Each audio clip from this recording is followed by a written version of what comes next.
Crime in Court. My name is Heather, and this is the defense's case, part three of the 1993 trial of the Menendez brothers. This was California versus Eric and Lyle Menendez on trial for the homicides of their parents. This case is not a question of who done it. We know who did the crimes. However, it is more of a case of um, trauma and ABUSE and CASA.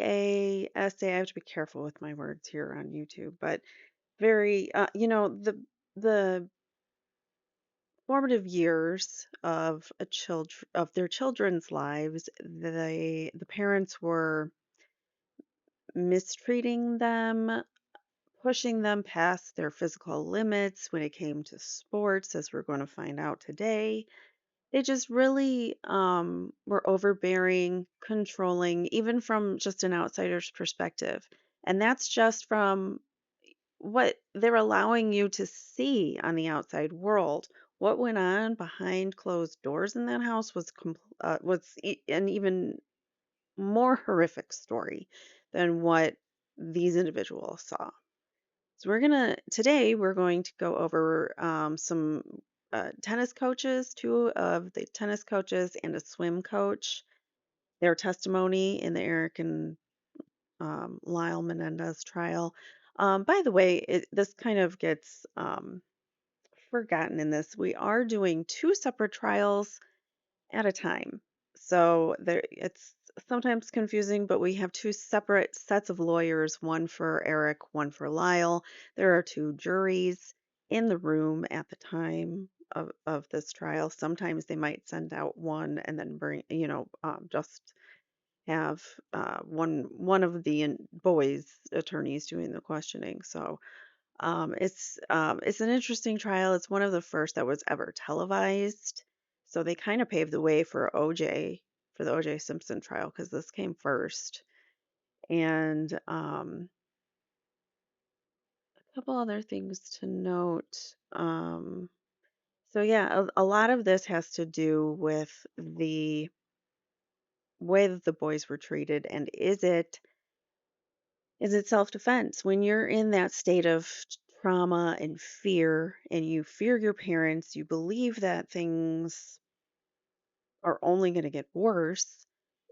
Would a reasonable person who had grown up in that situation feel the same way that those boys felt? And I think you have to stop yourselves and think, how would someone from that perspective think? Because people who are in that trauma, especially all the time, because you're in that fight or flight state all the time, living in a household like theirs, which messes up your whole neurobiological system. You're constantly living in fear, and it does so many psychological effects to the brain. So in the future, this is my promise to you guys. Now that I'm saying it in a stream, it's going to happen. So I'm going to do maybe like a couple one-offs here and there where I talk about the effects of trauma and CA and SA on the brain and what it does to the brain. And I also want to know the effects of CA, SA, and what that does for one's propensity to commit a crime. So I want to look into those two different angles because I think that they're really interesting, and I think that that's really what's at play here in this trial. And we're going to see that as time goes on.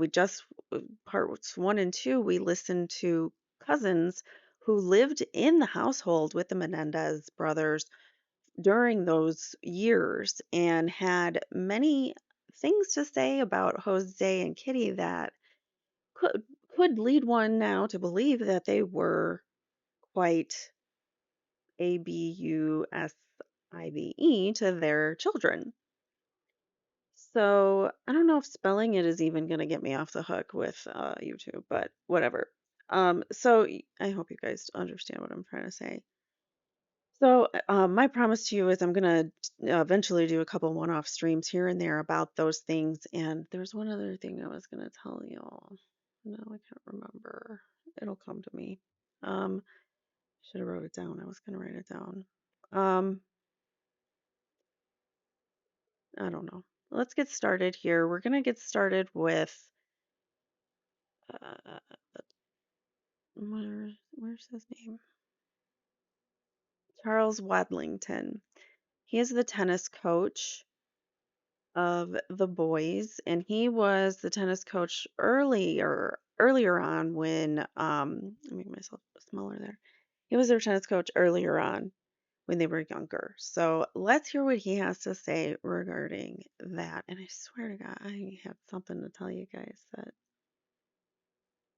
Oh, the other thing I was going to tell you, my other housekeeping item, I remembered it, is double features.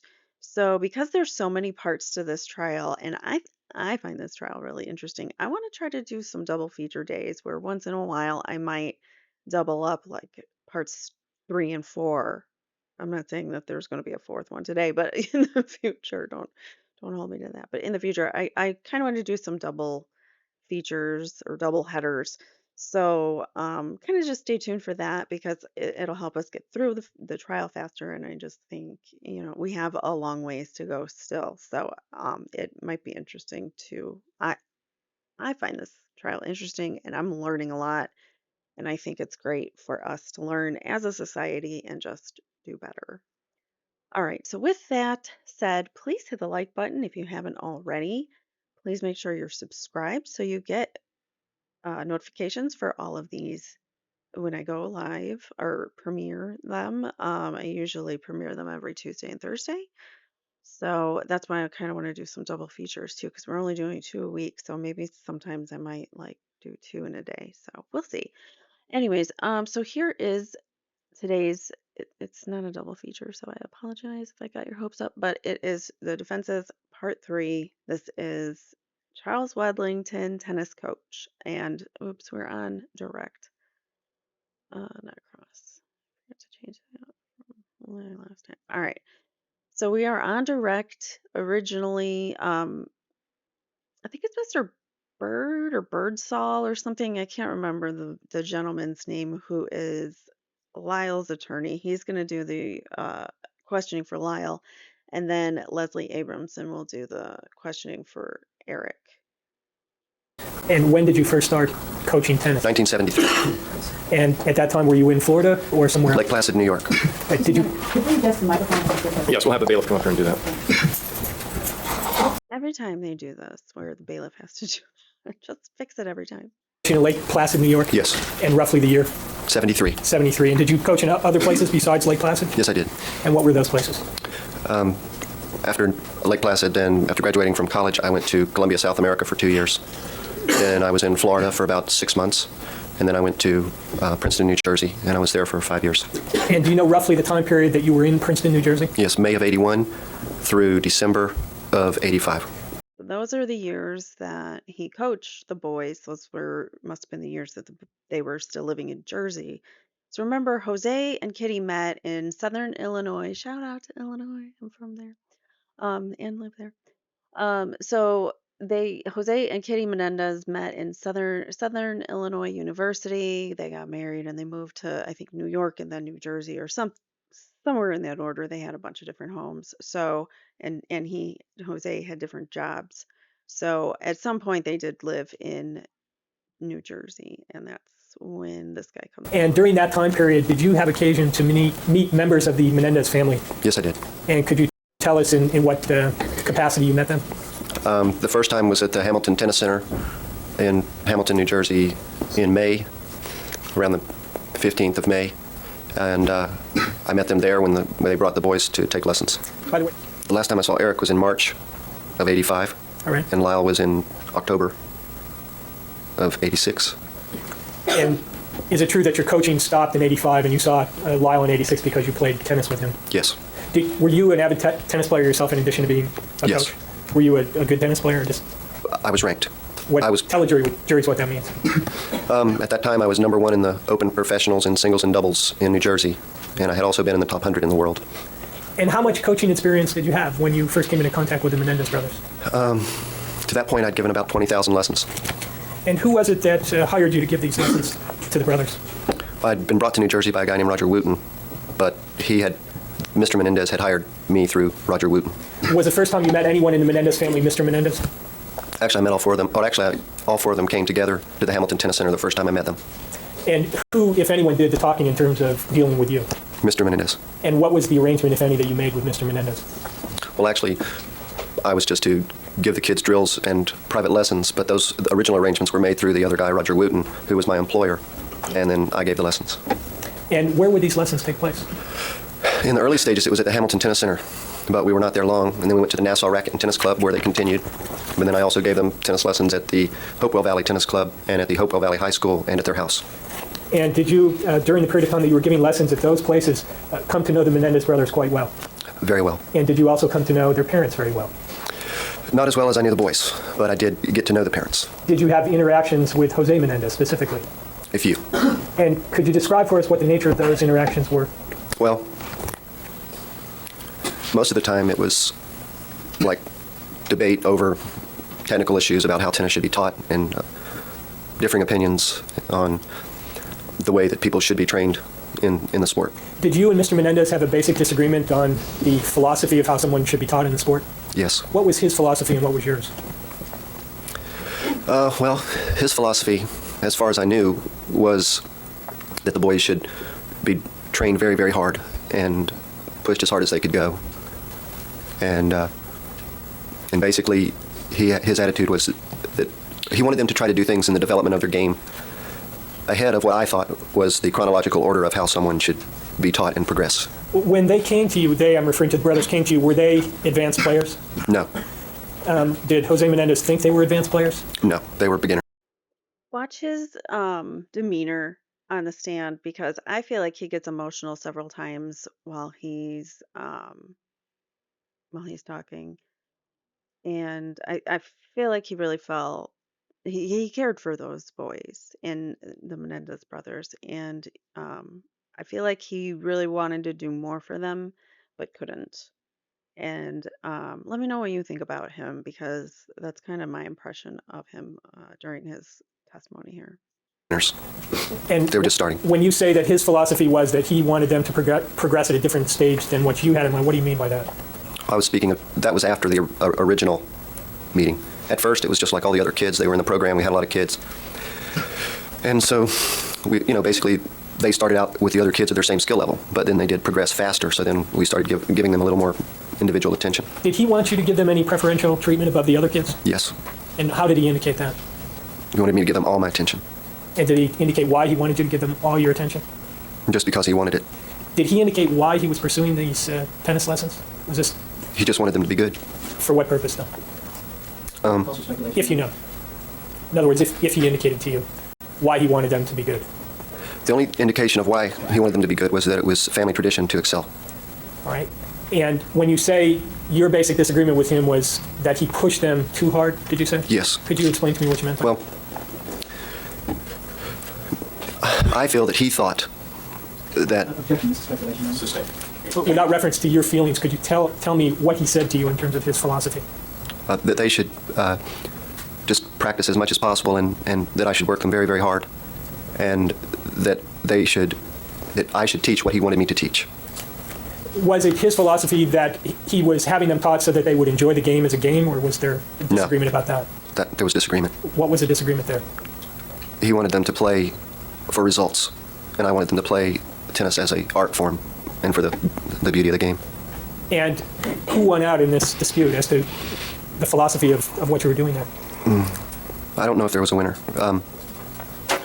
When they were with me, we did it my way. When they were with other coaches, they did it his way. And then when he was there, when I was teaching them, then we had confrontation. And could you describe the nature of those confrontations?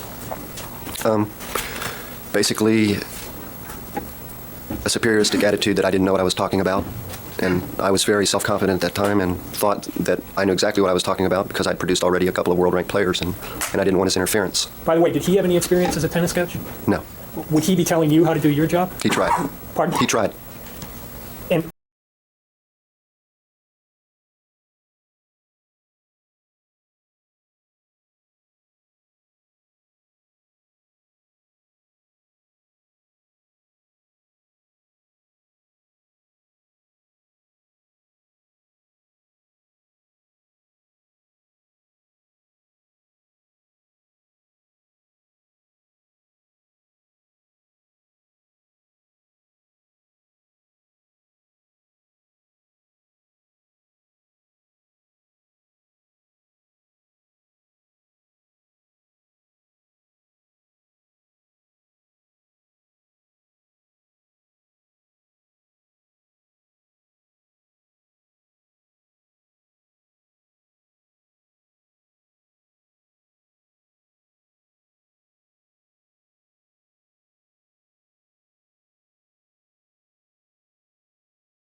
what was your reaction to that in terms of how you dealt with it? Well, I told him to stay out of it and let me do the coaching. And did he?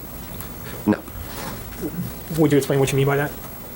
Were there further confrontations? Well, yeah, I try to explain to Joe, You say Joe, is that? Mr. Menendez, I'm sorry. I would try to explain to the father how to best train a child so that they can progress and not only win, but also develop as a person. Did he want you to teach the boys methods of cheating or playing unfairly in the game? He had me teach them all psychological ways to disrupt the opponents, both subversive and openly. And is that part of this game of tennis? No. I mean, is that the normal way in which the game is played legitimately? No, but at the top, it is a cutthroat game, and a lot of these parents do that, but it's not the way it should be done. Was that basically a win at all costs type of attitude that he was conveying to you, or was there some other attitude? Or was there some other attitude he was conveying? Objection overruled. Go ahead. Yes, it was, the total focus was put on winning. And were there other aspects of the game that he would be stressing besides these psychological ploys? Objection, this takes the other one. Watch rephrase the question. Right. Was he emphasizing in your disputes with him these psychological ploys that he wanted taught? Sure.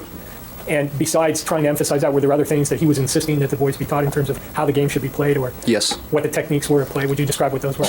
Well, yes, at a very young age, he wanted them to try to play like how they play on TV and hit winners. Hit winners. Hit winners. Yes. Could you describe what that means for those of us who don't know the game? Hitting a winner is when you hit the ball so hard and to a section of the court that the opponent can't touch it. And it has a very low probability of success. So why was that not a good thing, if it was not a good thing, to be teaching a kid who was just starting out in the game? Because they should learn consistency first and conditioning, and then the winners come from running the opponent out of position. And it's a very low percentage, maybe 10%, do you actually hit a ball that the opponent can't touch. And is it like in baseball where you hit a home run, basically? Yes. So he's teaching at that level. He Right. wants them to be hitting the home runs right from the beginning. But on every shot. And are you basically telling him, let's stick with the basics before you move up? Right, I was emphasizing consistency, and there is a definite pattern of how you're supposed to play. For instance, hitting the ball from cross court, corner to corner, was basically the first thing you need to learn, both sides. And when I tried to explain that to Mr. Menendez, he just sloughed it off and said, well, that's not the way we're going to do it. Now, did this basic disagreement between the two of you last throughout the whole 5 years that you were coaching the boys? Yeah. And did it eventually end in you being fired by Mr. Menendez? Yes. Do you know why you got fired? Because I stood up to him, and I told him that he needed to back off because he was pushing them too hard, and it was making them unhappy, and it wasn't that I had seen other students not make it because of this type of pressure, and that he should let me do the coaching, and that he should just be the father. And what was his reaction to you as the coach after teaching them for 5 years, giving him this advice? He just said I was naive and that I was fired. And he just dismissed you at that point? Yes. Now, during the 5 years that you taught the boys, did you see them and deal with them and interact with them out of the presence of Jose Menendez? Yes. What were the boys like, just in terms of their basic personalities and their dealing with you? Their personalities were good. They were two of my favorite kids. They were nice kids. They were very respectful. They were never disrespectful. In the game of tennis, are there cutthroat competitor types who play this game? Definitely. And were either of the brothers of that type, in your opinion? Just in terms of how they were relating to the game? No. I just realized I think that I had muted myself when I was talking last. So it just says a whole lot about Jose Menendez, about how he treats people, treats his own children with this coach's testimony, he wants this ranked coach who's produced successful ranked individual tennis players. Jose Menendez, who's paying for this ranked coach who produces ranked tennis players, wants him to only teach it the way that Menendez wants it taught. So he doesn't want basic fundamental things taught from this guy. He wants the coach's 100% undivided attention, which it just says, I mean, all of this just says a whole lot about Jose and how controlling he is. He wants the coach to teach the boys manipulative, psychological ploys to psych out their opponents and to anger them and to aggravate them, just really unsportsmanlike behavior he's trying to teach. And he's teaching them well beyond their skill level and development level. They need to build on the foundations. This coach is saying, build on the foundation, and then you can have them doing the more, let them win the right way, the honest way first. And then if they want to get a little more talkative with the players to like psych them out or whatever, okay, fine, I guess, but it's still unsportsmanlike in some ways. So it just says a lot that Jose wants it all his way, and he eventually this coach leaves because he can't deal with the back and forth between him and Jose. How were they different? They wanted to play the game, I think, the way I wanted them to, but they couldn't Why? because they had to play the way their father wanted them to play. And what did you see in terms of your impressions of the result of that problem, if I can characterize it as that? I'm sorry, could you repeat? What did you see in terms of their dealing with that situation, in terms of the father wanting them to play one way and you telling them that's not the way to play? What was their reaction? Yeah. Well, they had no reaction. They had to do what he said. And so is it true that you were coaching them one way, father's telling them to do it the other way, and they're basically following their father? Yes, I feel that I was coaching them differently than the other coaches even that they had. I believe the other coaches were doing exactly what Mr. Menendez told them to do. He would tell the coach what to do, what to work on, what strokes to practice on, what shots to practice, how long to practice, how hard to run them, and all that. But I tried to do all that myself. Now, did either of the brothers... I want to remind you at this point, these boys are little. Eric is little during the 80s, and they are trying, or during the early 80s, and they're trying to force him to play this adult sport. And by they, I mean, more so Jose. This coach doesn't want to force them into extremes like Jose does. You're going to find out that they would play tennis all day long. They wouldn't have very many water breaks. Like they would go hours without a water break, even in the hot, whatever days. And they're running back and forth. It's a very aerobic sport because you're running back and forth to protect your court and to get that ball. So it's interesting. Brothers ever complain about their parents and the way they were being treated? Just that they were tired. Tired? Yes. Did you work them hard? Physically work them hard? Very hard. And tell me what the routine would be in terms of how you would work them. Well, we generally practiced for 2 hours in a row, and we wouldn't take any breaks, and we would not take water breaks, and I would run them nonstop for 2 hours, working every stroke. And was that the way that Jose Menendez wanted them worked? Yes. By the way, this is in 1981 you began, correct? Yes. If Eric was born in 1970, he would have been 11 years old at that time? Yes. And if Lau was born in 1968, he would have been 13? Yes. And how long did that sort of work schedule maintain itself? Was that through the entire 5-year period? Yes.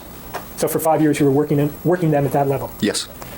Did you during that period of time get to know Mrs. Menendez at all? Yes. And what impressions did you form of her in terms of her interaction with brothers? She was unhappy. And could you describe why you say that? Well, she was always, it was obvious, she was always going around with a sour look on her face, and I could tell that she resented. Speculation. Sustained. As far as the portion of the answer, I could tell that portion was right. Next question. Could you tell me if you saw her getting mad in the presence of the brothers? You could tell that she was mad. And how could you tell she was mad? She would frown and make ugly faces, Like what kinds of faces? just scowls. And when would these faces be made? Under what circumstances? Just about every time I saw her, in every circumstance. Did she ever express happiness at what she was doing in the circumstances you saw her in? No. What were the circumstances? Where would you see her and what would she be doing? I saw her when she'd bring the kids to and from the club, and when I went to the house, I'd see her there. And those were basically the only two places that I saw her. And did she seem happy in her relationship with her sons?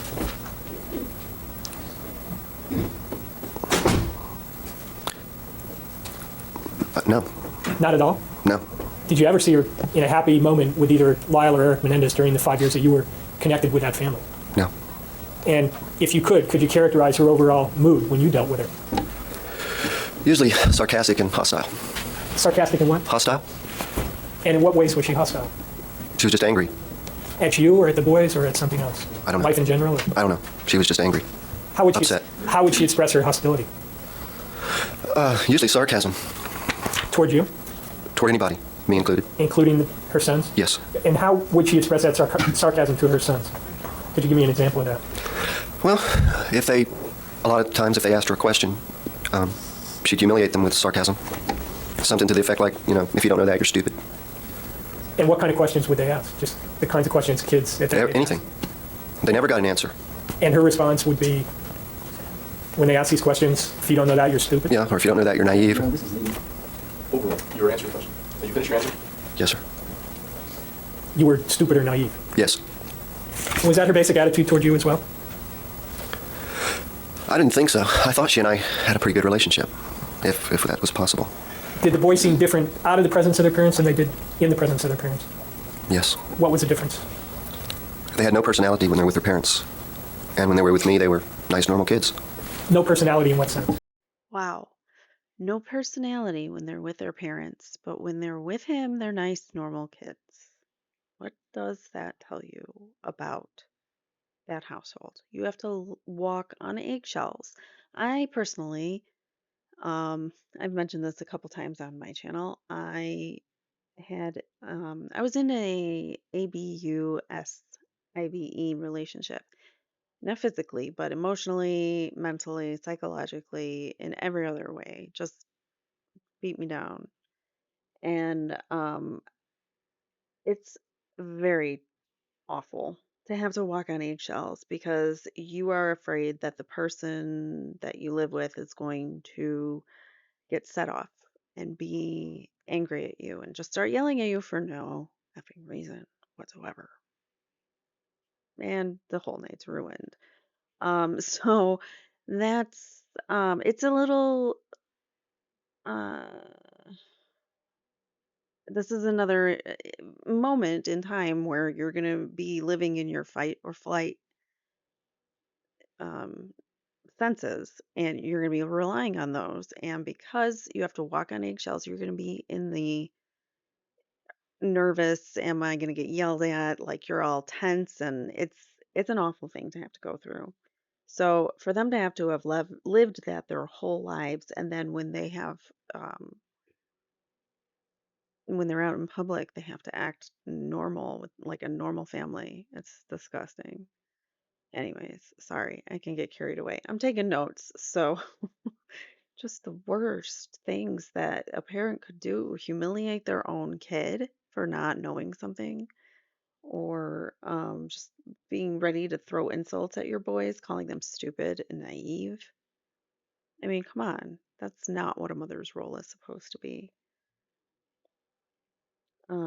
But scowl look, she'd frown, scowl, she'd humiliate the boys. She was sarcastic, she was hostile, angry, insulted the boys, called them naive and stupid. So wouldn't you, if that was how your mother treated you all the time, wouldn't you be living on eggshells so that you didn't get yelled at?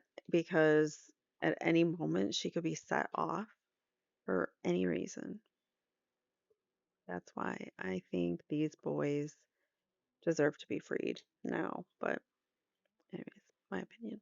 Moving on. Let's continue. They showed no emotion at all. Were the brothers sophisticated in your view? Yes.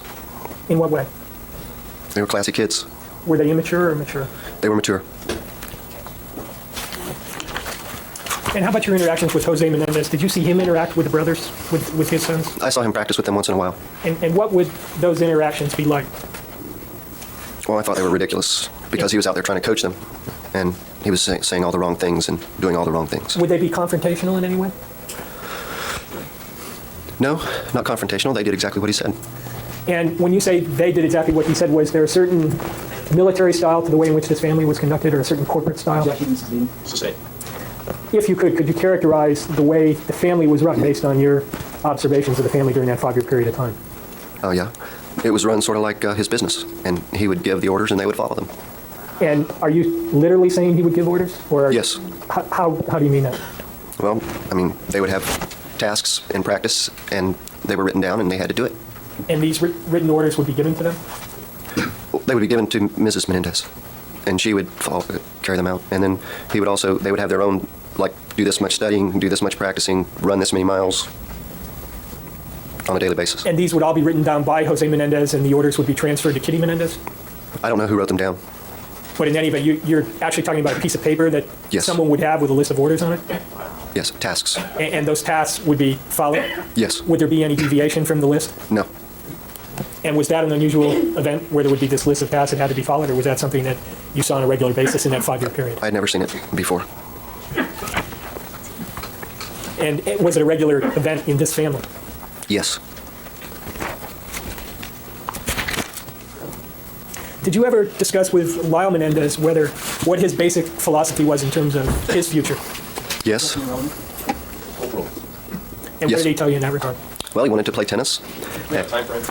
Yes. But when did this discussion, in the time frame of 1981 to 1985, can you be a little bit more precise on when you had one or more conversations? His age, is that okay? When he was about 15, he started talking about goals, career goals. Okay. And he wanted to open up a restaurant. He wanted to come out here, as a matter of fact, and he wanted to start a restaurant. And he wanted to, like, follow the family tradition of being successful, and he wanted to do it on his own. And he told me how he was going to do it. And Do it on his own, in what sense? he wanted to make it on his own. He didn't want to have any help from his family. And he referred to the family tradition. Yes, Is there's that something that you knew, the family tradition? Yes, I heard it often. Where'd you hear about the family tradition? From the parents and from the children. Was the family tradition something that Jose Menendez talked to you about on more than one occasion? Yes. Was it something he stressed in his conversations with you? Yes. Where did you fit into this picture? Were you an employee, part of the family? With the parents, I was an employee, but with the kids, I felt that we were family. Did Jose Menendez want you to be known as the coach? No, Why not? I don't know. He took all the credit himself. What was the relationship that Mr. and Mrs. Menendez had? Again, what does that say about Jose? He takes all the credit himself. He doesn't even acknowledge that the boys had been working with a tennis coach because Jose wants the credit for their skills, their performance. It's sickening. This is just sick. If you observe the way that they interacted. It was a strange relationship. How so? Just didn't appear to be any, like, tenderness or loving type of a romantic, passionate type of a deal. It was more of like a business arrangement. Business relationship, who is the employer and who is the employee? Not necessarily employer-employee, but he was the boss, and she would do what he said. And in relationship to the brothers, did you ever see any love conveyed to them by the parents? No, At any point in time during that 5-year period of time? no.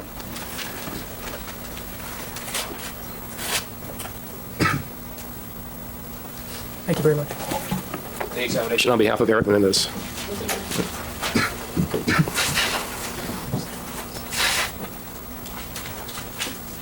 Good morning, Mr. Waddington. Good morning. Are you nervous? Yes. Yes. Usually when people are rotating the chair, it means they're nervous. Okay, try to breathe in between answers. It helps. Okay. If you could explain to the jurors, I don't know how many tennis players there are there, but assume nobody knows anything about it, okay? If you could explain to the jurors what was wrong, in your opinion, with the way that Jose Menendez wanted these kids coached. I thought it was cruel. I'm sorry? I thought it was cruel Okay. How was it cruel? because they had to physically suffer. And did these kids complain about the physical suffering?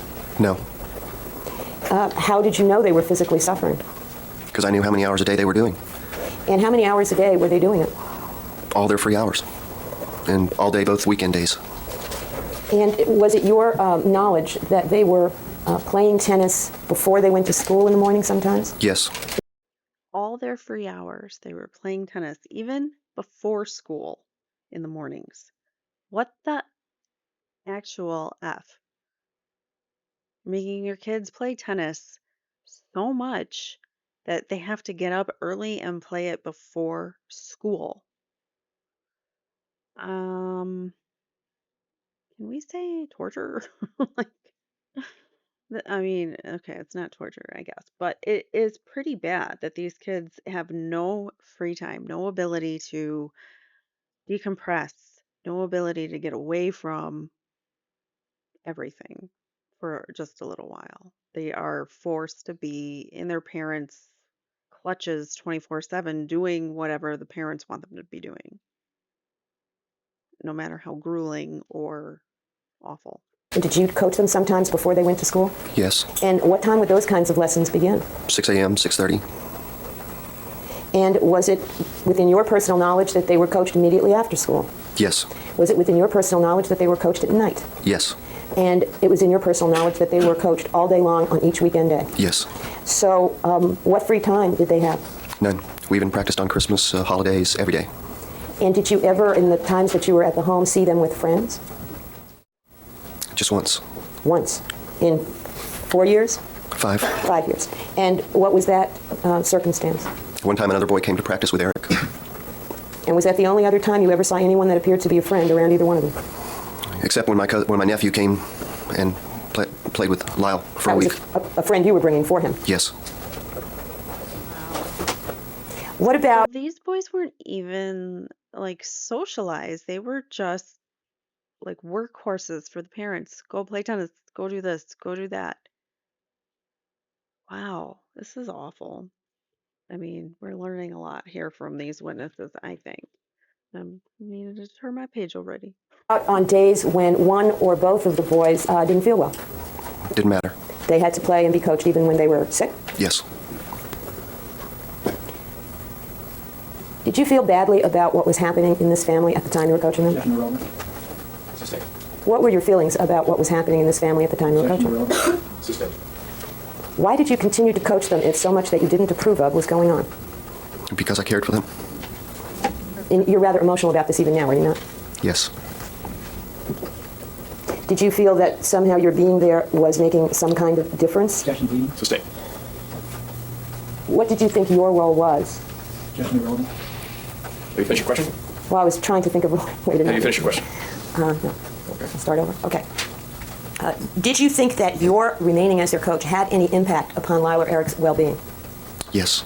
And what impact did you think your being there had? Well, I thought it was about all they had. In what sense? What do you mean by that? As a friend.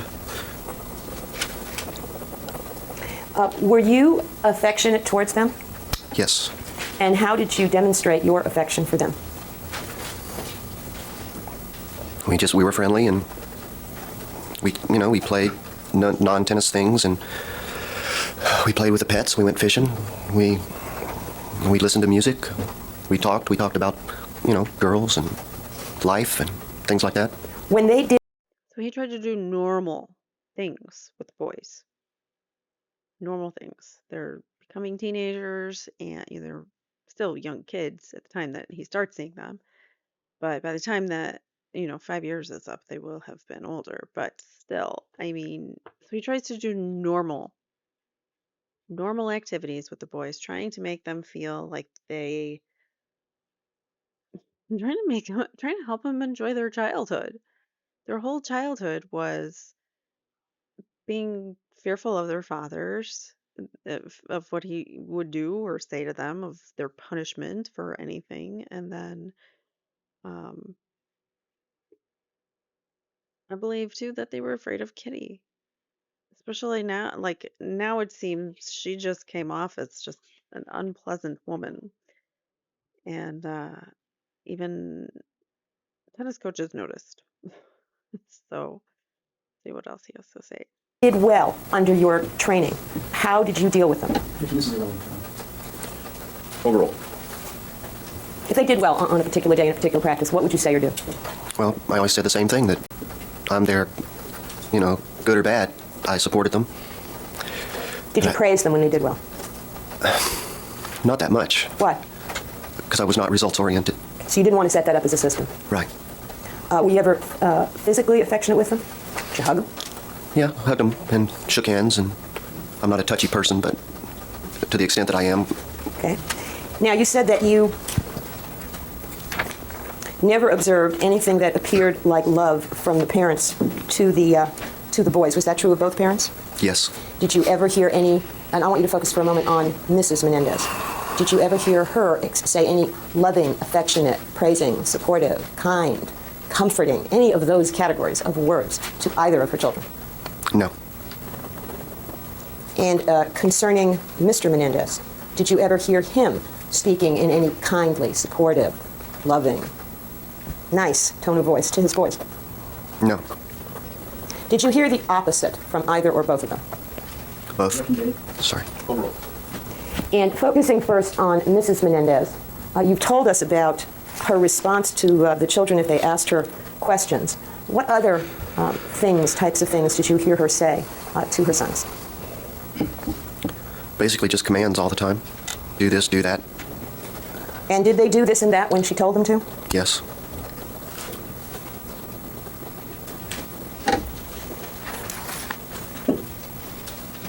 Were you present on occasions? Well, first of all, did you go with the boys to matches when they were competing? No. Okay, and you never went to tournaments? Never with any players. Okay. So let's talk about then during the training and the teaching sessions. Would they have good days and bad days? Ability-wise? Yeah, days when they were performing better, playing better than other, or learning better even than other days. Yeah, but they almost always did well. I mean, they were good students.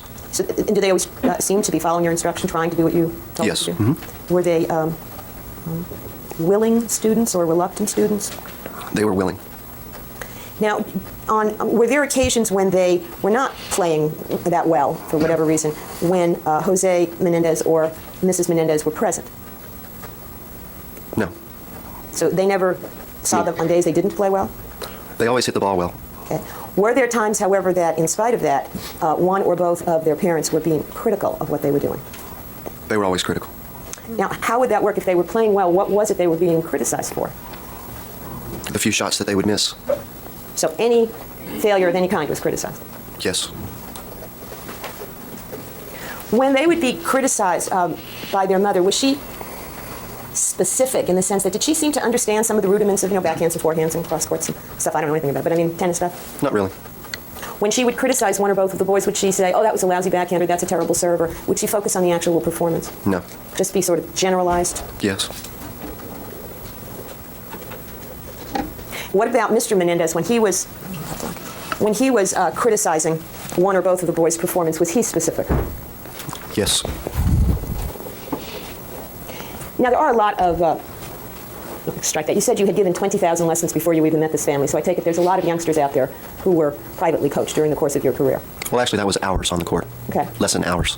But focusing on, there's a lot of kids taking tennis lessons, or were during your coaching career. Yes. And those kids have parents. Yes. And it's true, is it not, some of those parents are pretty overbearing? Yes. How would Jose Menendez compare, in your experience, with other tennis parents? He was one of the worst. And in families, other families you were familiar with, when there's an overbearing tennis parent, is it typical that both parents are overbearing tennis parents? No. And was it therefore unusual in your experience in coaching the Menendez brothers that the mother seemed to be as critical and as involved as the father? It was pretty unusual. Usually the mother was not the dominant criticizer. And in this family, it's true, is it not, that Mrs. Menendez was around, I mean, as far as number of hours, was around during the day more than Mr. Menendez was. Yes. And so, and she was observing a lot of these lessons, was she not? Yes. She didn't just go stay in the house and do something while you were coaching the boys. No. She was there, involved. Yes. So did it turn out that by sheer weight of hours, she was the main criticizer? Just Yes. the number of hours. Yes. Were you ever there on occasions when Mr. Menendez would be criticizing the boys, where Mrs. Menendez would in any way intervene to protect them? Never.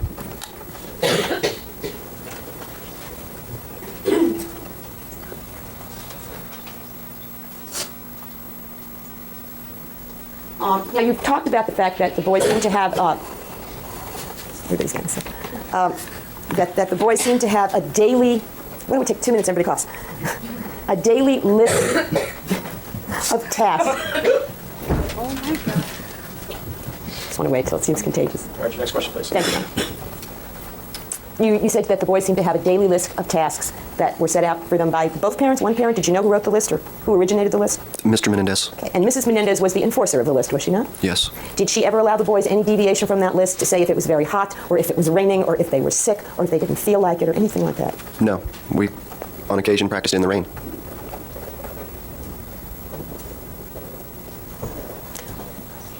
Did you ever hear Mrs. Menendez talking about the necessity for the boys to do what was on the list? Don't tell us what she said, but did you ever hear her talk about, oh, they've got to do this and they've got to do that? Sure. Mm-hmm. And did she ever express to you whether her insistence that these things be done was based on fear of her husband versus her own desire that they do this stuff? No. Sorry. All right, the answer will remain the objection. No. When you saw Mr. and Mrs. Menendez together, did Mrs. Menendez appear to be fearful of her husband? Sustain. Did she look afraid? No, just unhappy.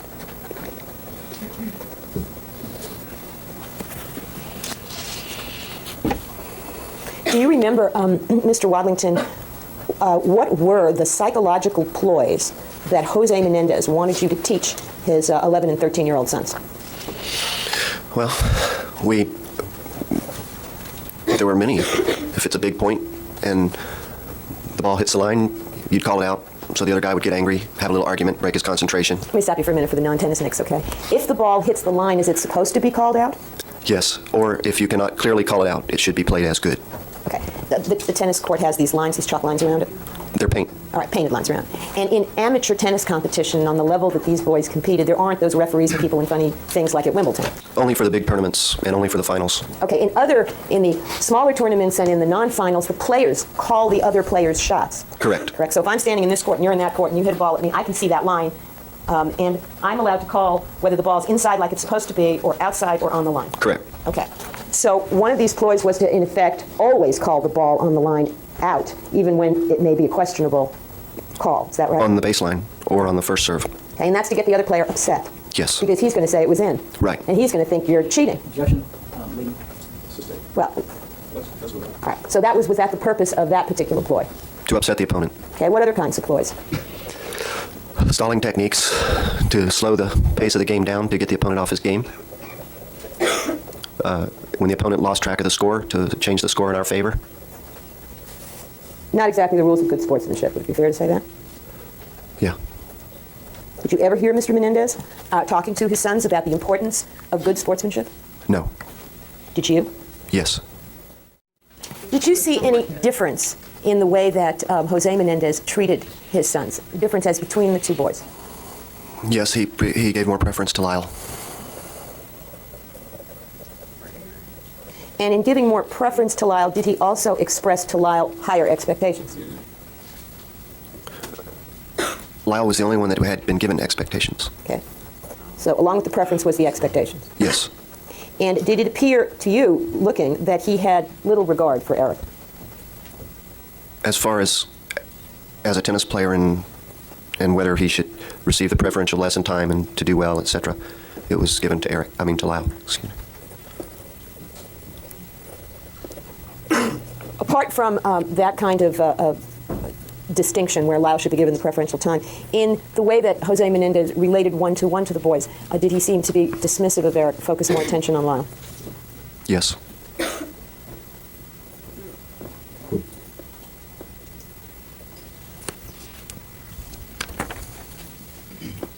You said one of the activities you did apart from coaching with the boys was to listen to music.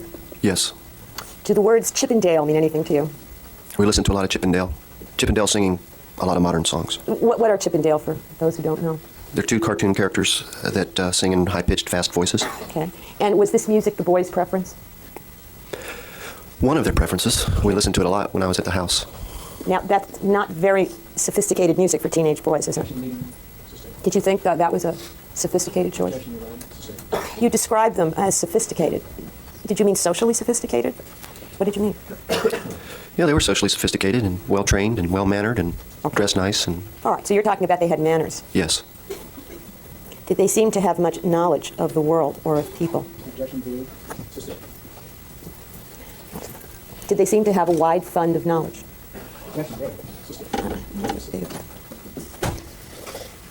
Would this Chip and Dale music be playing while they were practicing? Yes. Yes.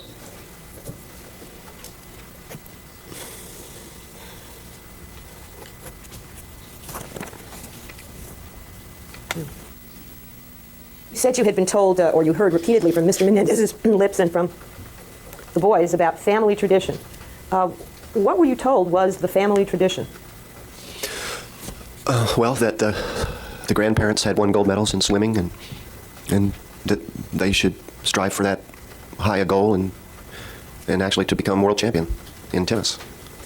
Did you know, Mr. Wadlington, if this story about the grandparents winning gold medals in swimming was true? No. Did you ever see the gold medals? No. Were you given the impression that they were Olympic gold medals? Yes. Do you know if either of the grandparents were ever even in the Olympics? Sustain. You said that, Hold on. So the parents made up some lie that their parents were in the Olympics? Let me go back. Well, that the grandparents had won gold medals in swimming and that heard repeatedly. You said you had been told, or you heard repeatedly from Mr. Menendez's lips and from the boys about family tradition. What were you told was the family tradition? well, that the grandparents had won gold medals in swimming and that they should strive for that high a goal and actually to become world champion in tennis. Did you know, Mr. Wadlington, if this story about the grandparents winning gold medals in swimming was true? No. Did you ever see the gold medals? No. Were you given the impression that they were Olympic gold medals? Yes. Do you know if either of the grandparents were ever even in the Olympics? Sustain. You said that you were not supposed to be known as their coach and that Jose took all the credit. What did you mean by that? What was he taking credit for? I don't know. I guess their results are... You mean he was pretending to be their only coach? Sustain. He was taking credit for what? For coaching them? For the Overall. You can answer the question. What was he taking credit for? the results. The accomplishments? Yes. So he didn't let it be known that you were their coach? No, I was never mentioned in any of the articles or anything like that. When you talk about the articles, did the local newspapers write up the amateur athletics in the Princeton area? Yes. And were both Eric and Lyle Menendez written up when they would win tournaments? Yes. And did the father give interviews in these articles and make comments? I don't know. In these articles, are you saying never mentioned that you were their coach? No. Was that unusual in your experience? Sustain. When you coached other kids who won tournaments, did your name ordinarily appear in the paper?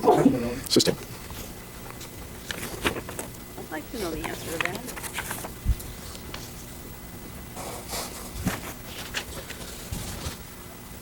Was there a time that Eric was suffering from a physical problem with his feet? Yes.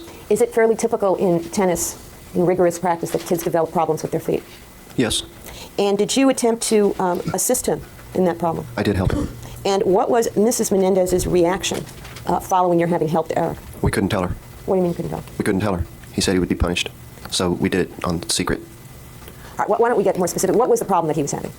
His big toe had a bad ingrown toenail. And was it bleeding and painful? Yes. I'm sorry. Okay. And what did you do about it? I went to the drugstore and I got some stuff called Outgrow and put it on there and told him to put it on there several times a day and then eventually he'd be able to clip the nail. Okay. And he told you that he was afraid to tell his mother about this? Rephrase the question, please. Okay. What did Eric say about this with respect to his mother? He just said he'd get in trouble if she knew that I helped him and that she wanted to take him to the doctor and let him cut it out. And was cutting it out, based on your own personal knowledge, painful? Overall. Yeah, very painful. I'd had them myself, and the Outgrow stuff works, and there's no need to go and get your feet chopped on. I have nothing further, Your Honor. All right, how long is your cross going to be?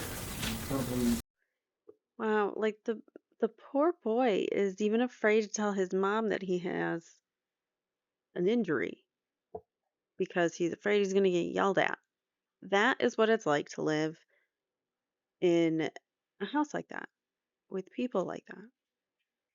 You can't even express, "Oh, hey, I got an injury." He probably can't even complain about pain or anything like that, and the fact that it's hurting him every time he steps in a shoe, takes every time he takes a step in his shoes. Ugh, why wouldn't a mother want to help a boy when he has injuries? It's like, the epitome of motherhood. Like, let me kiss your boo boo for you. I don't know. She wasn't a mother um, she might have been a mother biologically, but she wasn't a mother emotionally or psychologically. All right, so let's take our lunch break and resume at 1:30, ladies and gentlemen. Don't discuss the case with anyone or form any final opinions about it, and we'll resume at 1:30. We'll now resume with the trial. The witness is back on the witness stand, and you have another exhibit to mark. Yes, Your Honor, I have 3 photographs, actually, of duplicates of each, so I'm going to mark each set with the same number with the court's permission. First photograph, duplicate 175, second 176. And We're still on direct because Leslie Abramson's got a couple more questions, and then we'll get to cross shortly. the third 177. And if I might approach. Yes. Actually, let's put this way.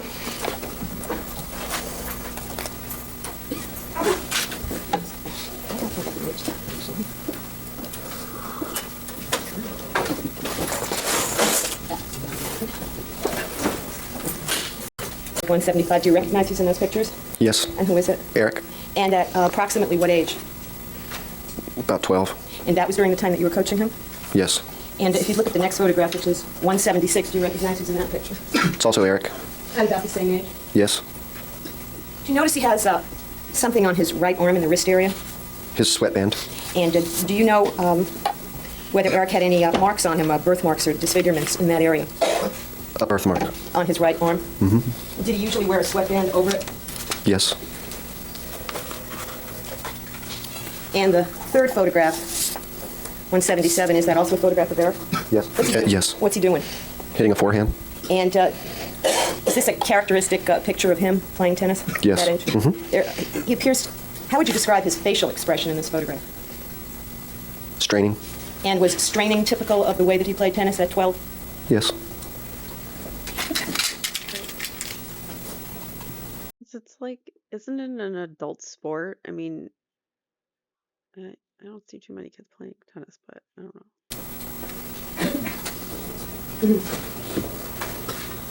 Now, when Eric was approximately 14, between 1984 and 1985, did he start to exhibit an unusual type of behavior? You can answer that yes or no, and then I'll give you an opportunity to explain. Yes, at the end of our time. This is at the end of your coaching time? Yes. There was something about him that was suddenly different? He was acting funny. And what do you mean by funny?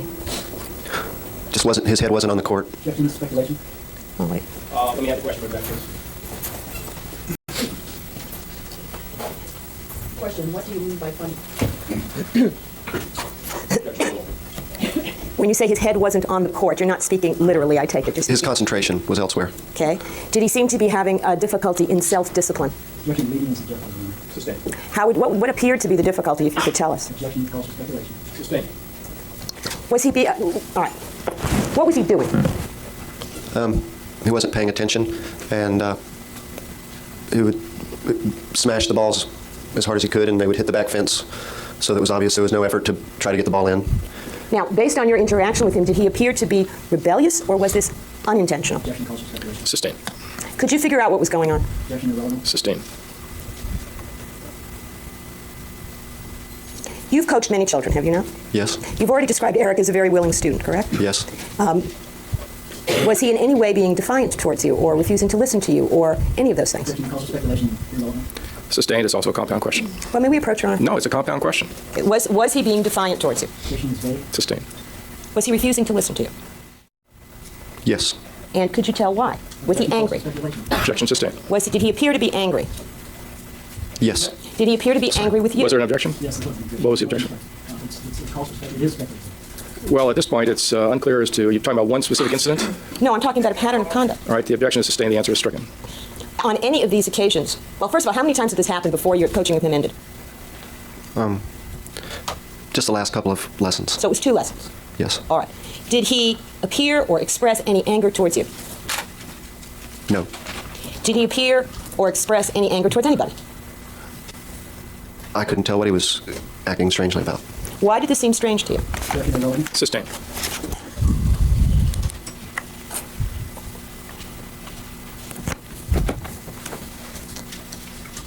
Did you have a conversation with Eric about this behavior of his? Yes. And what did he say? Nothing. What did you say? Objection irrelevant. Overruled. I told him that, basically I told him that I wasn't going to coach him anymore because, one, he was acting so strange, and it was obvious that he wasn't trying, and he wasn't making an effort to stay in the practice, get the balls in, or do any of the things I was telling him to. And I was fed up with the whole strain of the whole situation with him, and so I told him I wasn't going to coach him anymore because I didn't want to. I'd had it, and I didn't want to have any problem with the parents anymore, and so I just told him that I wasn't going to be able to coach him anymore. Did you tell him that it was his fault that you were quitting? Objection irrelevant. Objection, unless there was a response that you are attempting to elicit, the objection is sustained. Do you know if there was a response? I'm trying to get the. Well, maybe let's do this. In the letter that you wrote to us, in which you set out the dates and times that you coached the boys, did you also set out this conversation with Eric? Yes. And did you in that letter write that you had told Eric that it wasn't his fault but that of his parents? Yes. And did you believe that his behavior was somehow being caused by his parents? Objection irrelevant. Objection. Objection sustained. Have you seen children who basically cracked under too much pressure for athletic competition? Objection irrelevant. Sustained. Well, I'd like to approach on this, Your Honor. All right, you may. Thank you. Mr. Robinson, you indicated that when you told Eric that you had basically had it, he didn't say anything. Is that right? Right. During these 2 lessons, when he was not doing what you were instructing him to do, did he argue with you? No. Did he talk back to you? No. Was he lippy or mouthy or any of those things? He didn't say anything. Did you seek any explanation from him as to what was going on? No. I have nothing further, Your Honor. All right, cross-examination. Thank you, Your Honor. All right, with that, I'm going to pause this, go take care of the dogs, and I will be right back. So hang tight. It's going to be instant for you. It's going to be a few minutes for me. Hold on. All right, I'm back. That was fast, right? For you. We're going to continue watching. I'm eating my lunch right now, so I'm going to turn my camera off, but I'm right here, and I'll interject if there's anything that I feel like I want to talk about. So let's continue playing.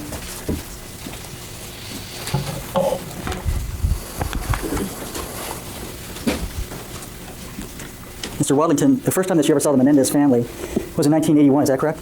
Yes. And you saw Jose and Kitty and Lyle and Eric at that time? Yes. And they came in as a family? Yes. And was that at the Hamilton Tennis Center? Yes. Okay. And at that point, you spoke to the family and arrangements were made for you? By the way, I should have said this is cross-examination now. This is because it's the defense's case. Now the prosecution gets a chance to cross-examine him, and so this is the state's attorney that is questioning him now. Just to give you some background. You to give lessons to the defendants in this case? I didn't speak to the family. The arrangements were made between my employer and the family. Did you see the family on that date? Yes, I saw them, but I didn't speak with them. Okay, after that first time that you saw them come in to arrange for these lessons, how long was it before you actually started to give them lessons? A few days. A few days? Now, how many hours per week over this 5-year period did you give lessons to the defendants? On average, about 20 hours. 20 hours per week? Yes.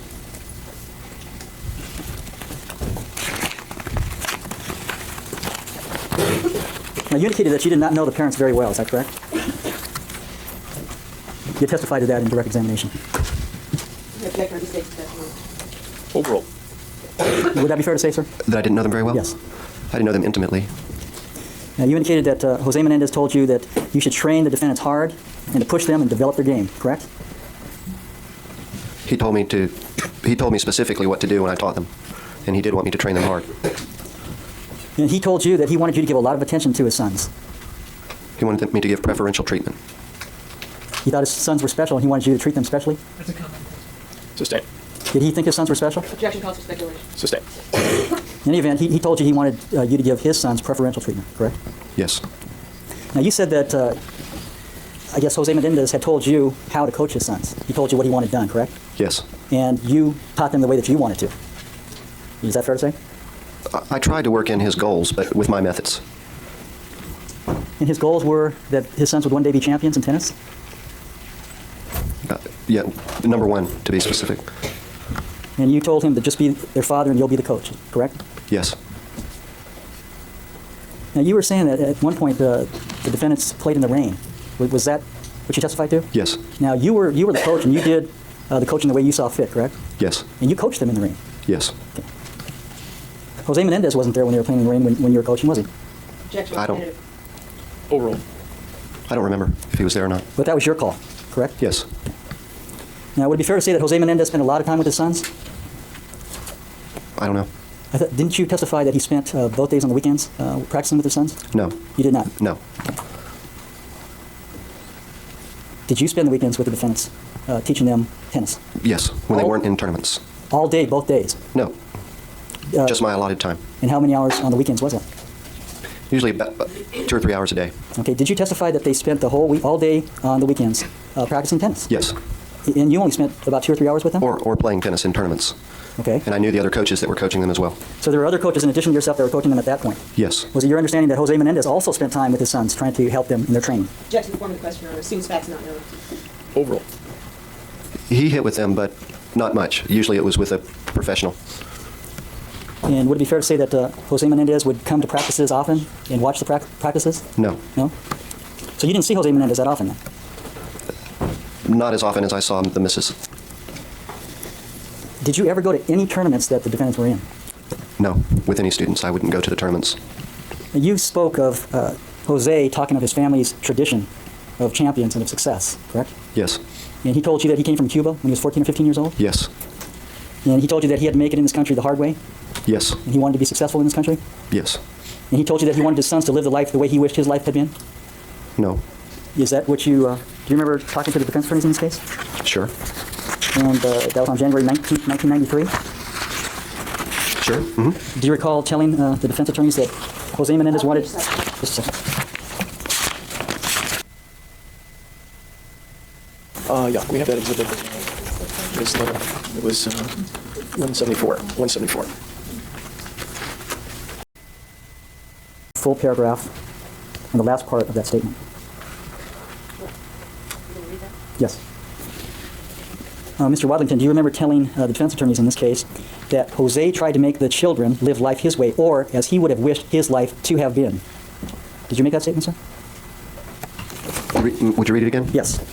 Jose tried to make the children live life his way, or as he would have wished his life to have been.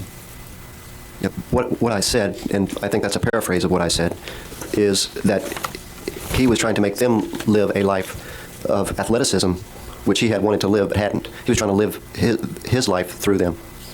He wanted his sons to succeed where he had not? In sports. Now, you indicated that the defendants were good. They were your favorite kids. They were nice kids. Yes, they were. Respectful, Yes. sophisticated and mature and well-mannered. Yes. Nicely dressed. Yes. Would it be fair to say that the parents did a great job of teaching the defendants to be respectful of their elders and to be well-mannered? I'm going to object, Your Honor. Call for conclusion. Sustained. Now, you did not testify as to how you had to discipline the defendants, did you? I'm going to object to the question, Your Honor. Argumentative. Rephrase the question, please. Yes, Your Honor. During this period of time, sir, did you ever have to discipline the defendants when you were training them? No. Not one? Just the time when I told Eric that I didn't want to coach him anymore. That was the only time in this 5-year period that you ever had to tell him that you didn't want to coach him anymore? Right. Do you remember the same interview with the defense counsel on January 19th, 1993? It's page 1, the 7th paragraph. Where, have it?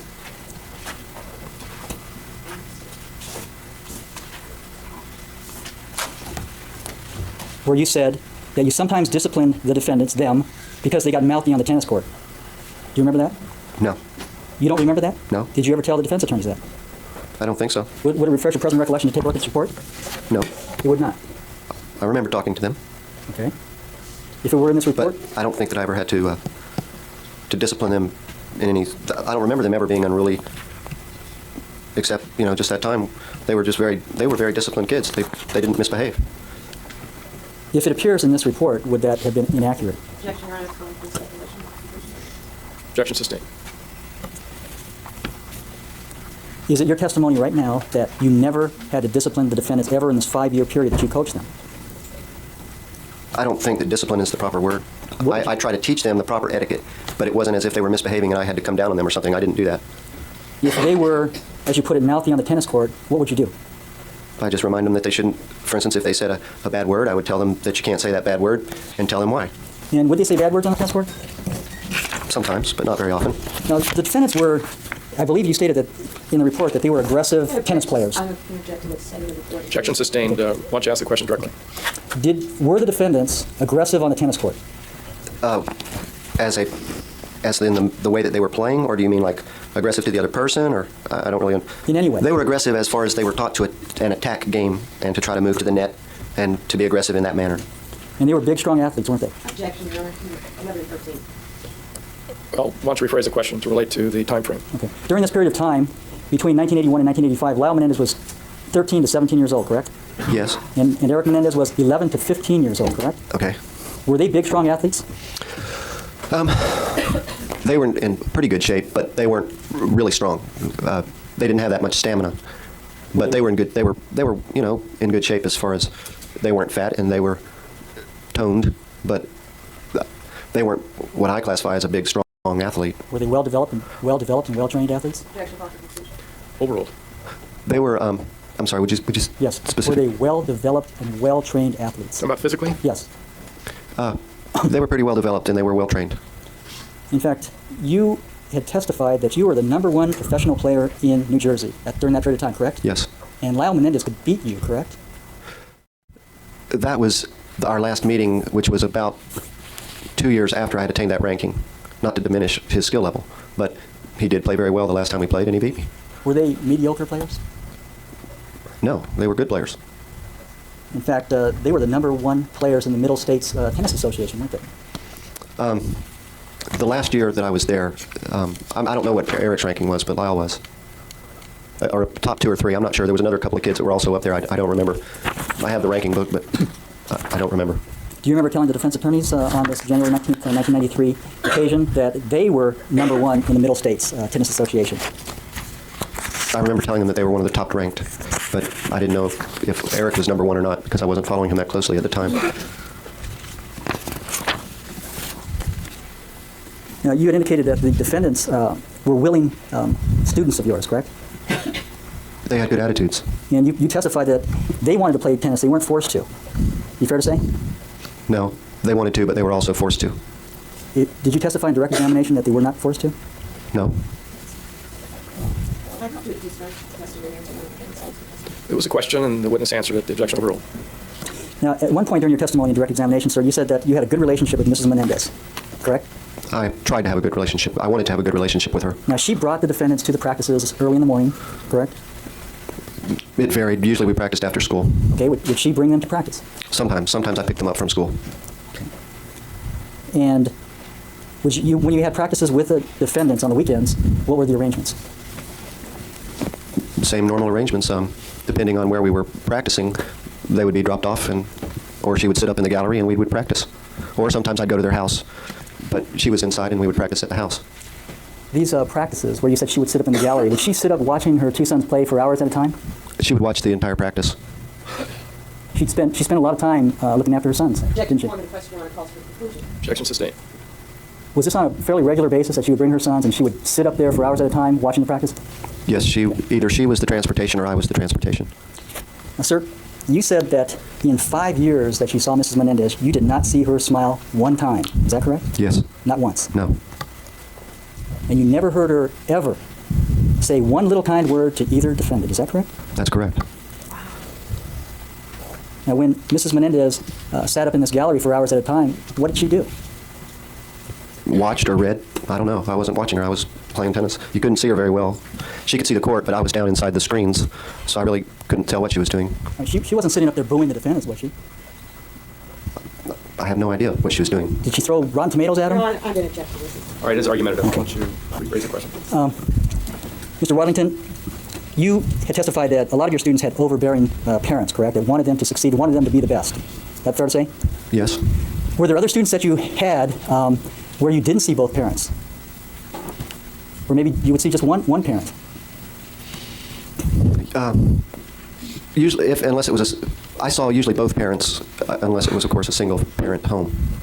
You know, the court has to witness back up here just a You minute. just do that. Otherwise, you're at the topics. Sounds like a ball machine, actually. Not quite. Mr. Waddington, I believe your testimony was that with respect to the overbearing parents that you saw, that Jose was one of the worst. He was one of the most demanding. Is that right?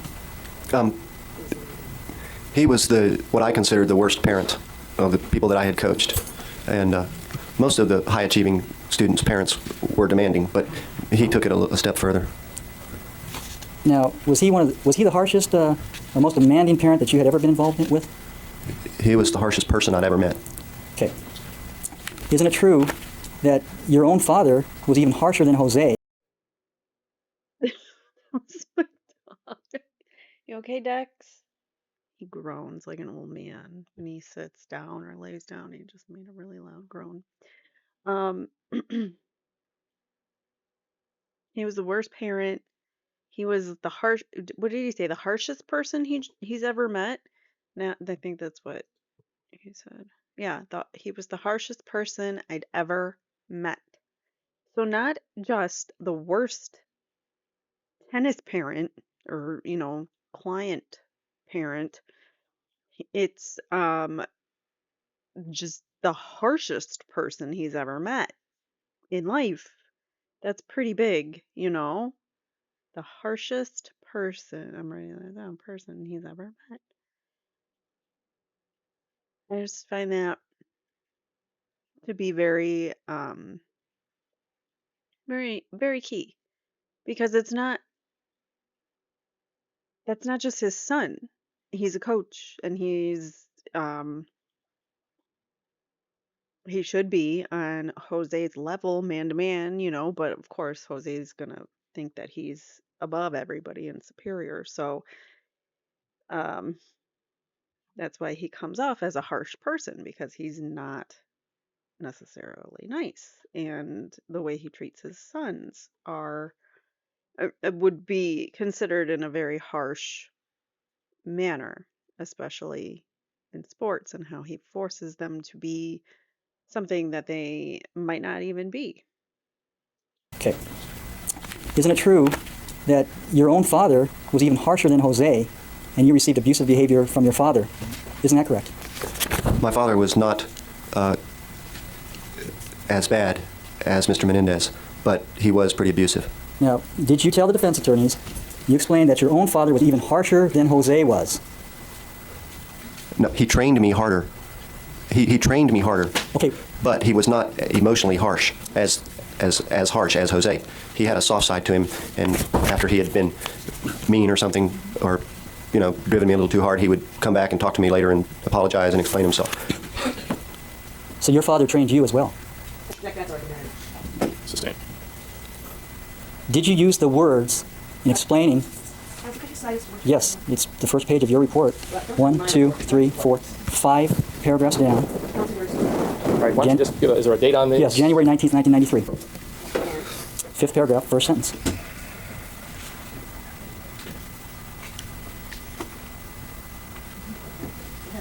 Mr. Waddington, didn't you tell the defense attorneys that your own father was even harsher than Jose was? You're not going to object to counsel stopping there unless you read the rest of that paragraph, Did you want to be heard on that, Mr. Kuriyama? or at least the next sentence. I'll finish the paragraph. You also comment, first of all, do you agree that you stated that? Objection, that's argumentative. Overruled. I object that it's completely out of context. I'm not referencing Well, he's going to read the next sentence, so let's start one thing at a time. With respect to that sentence I just read, did you say that? Could you read it again? Yes. It reads this way, quote, he explained that his own father was even harsher than Jose was. Well, Your Honor, I think without the next sentence. All right, no, first of all, assuming there's more to it in that sentence, did you say that part of it? Not in that manner. Okay. What I said was that my father had driven me physically harder, that I trained harder, that I worked harder, that I had to run more, hit more balls, do more physical training. And And he was, he was hard on me, but not in the emotional sense. And you told Jose Menendez that he was being too hard on his sons? Objection, I'll read the rest of this. Yeah, you indicated you would read the rest of that, Mr. Carrillo. Mr. Waddington, listen to this. He also commented that, and this is referring to you. I'm sorry, counsel. Yes, let's not interrupt. Let's not interrupt, and one person is questioning the witness. If counsel has an objection, address it to the court. He also commented, though, that in his family there was love from both his father and mother. He felt that helped to offset some of the more abusive behavior that he experienced at the hand of his father. Did you make those statements? There's a further statement here, which places it in context. I think it's in the statement. I mean, something after that? Yeah, I read that entire paragraph. Let's do one thing at a time here. And that was the question of Mr. Carrillo. Do you remember saying that to the lawyers when you were spoken? Can you read it again? Sure. You explained that your own father was even harsher than Jose was. You also commented, though, that in your family there was love from both your father and your mother, that you felt that helped to offset some of the more abusive behavior that you experienced at the hand of your father. That's pretty much what I said, but if you keep in mind that it was without an emotional abuse type thing. It was more of a physical driving type harsh behavior. He didn't insult me, I mean. Okay, so Mr. Menendez wasn't the harshest person you had ever seen Objection. with respect to tennis. Is that fair to say? Overruled. No, he Okay. he was the harshest person I'd ever met. Like the rudest. Now, there are differing coaching techniques, would that be fair to say? Many. And Jose had one and you had another. So he's like the rudest, most emotionally self-unaware, narcissistic person he's ever met, basically. I'll change that for you. His father trained him hard. I think that using the word harsh in both contexts means something different. Harsh as in like a cold, distant individual, maybe, and rude and self-centered, like that kind of harsh. Or there's the harsh where you could be, I don't know what I'm saying, like his dad, where it's just, excuse me, where it's just in one discipline. Whereas for these boys, it was their whole lives was harsh, and it was unemotional, and no, like you said, no love there. He didn't see any love there. Correct? Well, Jose's was what he read in Tennis Magazine, and he was never a player, so he had no basis for an opinion. As a father of the defendants, he had his own technique that he wanted you to implement with his sons. Is that fair to say? Right, he would read something, and then he would try to tell me to coach them in that manner. So you would agree that there are differing ways, differing techniques in coaching? Objection, answer. Sustained. Now, you testified with respect to Lyle Menendez that you spoke to him about his philosophy at 15 years of age, when he was 15 years old, correct? We talked about his goals. And you said that Lyle Menendez told you that his goal was to open a restaurant, be successful on his own. Yes. And he did not want his father to control him. And mistakes of testimony. Sustained. Did Lyle Menendez tell you that he didn't want his father to control him, he wanted to do it by himself? No, he said that he didn't want to use his father's money. He wanted to do it, he wanted to make his own money, that he didn't want help, he was independent. He wanted to prove that he could do it on his own. I bet he also did it because he didn't want that control, because money is control. Having money, Jose, having money and being the sole breadwinner of the house controls what everyone does in it. So he controls Kitty basically by financial means, and he controls those boys financially too, depending on where they want to go to school, what kind of car they purchase, things like that. He's still controlling the finances.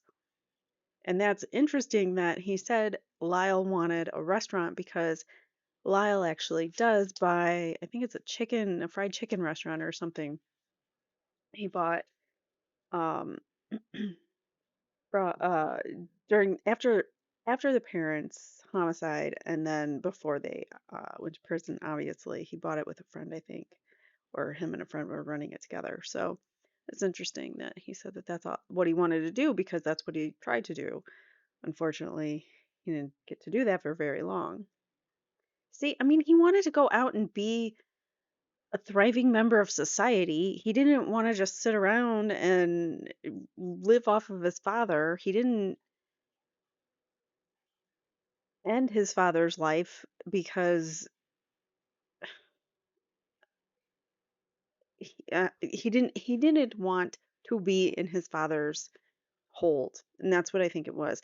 The money, the just everything around them, like the car, the house, where they went to school, all of that was controlled solely by Jose, and you had to have approval to do anything. So how could you live like that? That's a harsh person. So he wanted to succeed by himself. Yes. Okay, there was another testimony, Mr. Waddington, where you said that on these few times that you saw Jose and Kitty Menendez, that they were not passionate. Objection. Correct. Witness takes the testimony. Sustained. Did you testify that, in your opinion, Jose and Kitty Menendez were not passionate? Objection. Overruled. If I use that word, then I use that word. My statement was that I didn't see a good relationship, a normal, healthy husband-wife relationship. When you say passionate, what are you talking about? Desire and love and kindness and touching and hugging and that kind of stuff. And Mr. Waddington, you testified in direct examination that you're not a touchy person, correct? Not to boys. Okay. Would it be fair to say that you're not demonstrative out in the public? I mean, do you make out with your wife in public or what? Objection, Your Honor, that is fine. Objection sustained. Okay. What did you mean by this wanting them to be passionate in public? Objection, Your Honor. Please never say you want to. Objection. Okay, let's not argue. This is objection. Assumes facts, not in evidence. Objection sustained. Okay. Now, you also testified that in the 5 years that you coached the defendants, that you never saw the parents support the defendants or care for the defendants? Is that what you said? No. I said I never saw them give love, hugs, kindness, tenderness. Okay. They supported them financially and all of that, but there wasn't that typical family-loving Ozzie and Harriet type thing. When you say that they supported them financially and all of that, what do you mean by all of that? They gave them all the physical needs, but they didn't give them any emotional fulfillment or needs.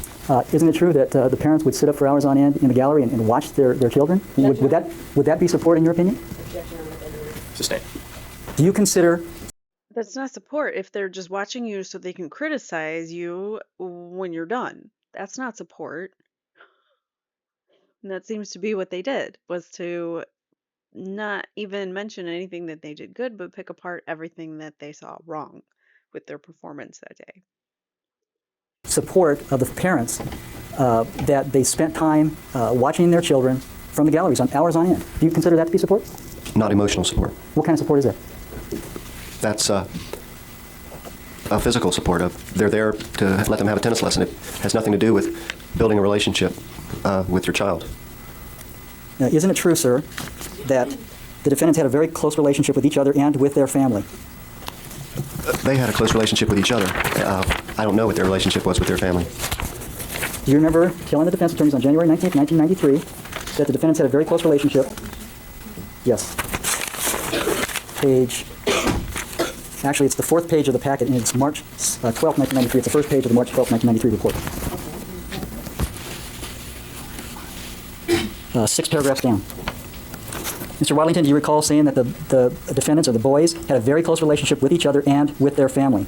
They never complained about their parents at all. Do you remember telling the defense attorneys that? I remember saying that they never complained, but I don't remember saying when I said they had a close relationship with each other that they had a close relationship with their parents, because I didn't know. I never saw that. I never saw any relationship. Would it refresh your present recollection to take a look at this report? No, I remember. So if you would have said it that day, it would have been inaccurate? Overruled. I'm saying I don't remember saying that they had a close relationship with their parents. Do you remember saying that they had a close relationship with each other and with their family? No, I don't. I just remember saying that they had a close relationship.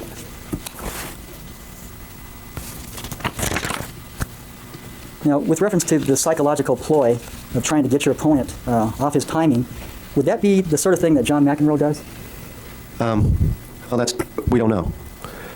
There are two theories. One is that he's a prima donna and it happens spontaneously, and then there are those that argue that he does it as a psychological ploy. Okay. Oh, sorry. Sir, you had indicated that at one point Eric Menendez had a serious problem. He had an ingrown toenail, correct? Yes. And Objection overruled. Cancel stand. and you got medicine for Eric Menendez, and he told you not to tell his mom because she would want to take him to the doctor. Is that your testimony? Yes. Are you a medical doctor? No. Overruled. You're not? No. Now, he indicated to you that Mrs. Menendez wanted to get him proper medical aid by taking him to a doctor for this treatment of this situation, correct? Is that Yes, right? that she would take care of it. Now, you testified, sir, that you were fired because you stood up to Jose and you told him to just be a father and let you be the coach, correct? Yes, because I confronted him that day. Mhm. Now, you also indicated that you told the defendants that you were going to stop teaching them because Eric was a discipline problem. Isn't that correct? No. I told him I wasn't going to coach him anymore because I couldn't handle the whole situation and that I wasn't going to be blamed for his non-performance. At that point, he was a discipline problem to you, wasn't he? Well, he just wasn't, I don't call it a discipline problem to me. He just wasn't doing what I wanted him to do, and I wasn't going to tolerate him not trying. He wasn't trying. And Cared about him. He wanted to help him, but at that point, Eric was acting out and he was just messing around. He wasn't taking the sport seriously for whatever reason to get attention to, even kids who are going through these negative traumatic events in their lives. And even if the person who's traumatizing them is the parent, they still want their approval. So he's going to act out.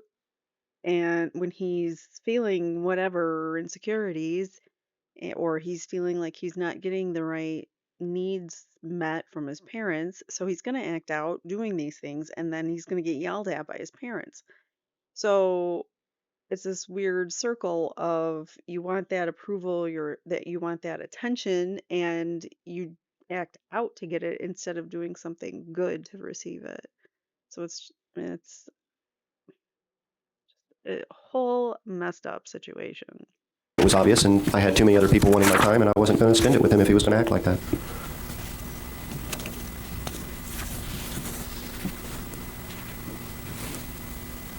So you had indicated that he was not trying anymore and that you were fed up with the situation. You would not coach him anymore. You told him that, correct? Yes. I have nothing further this time, Ron. Be direct.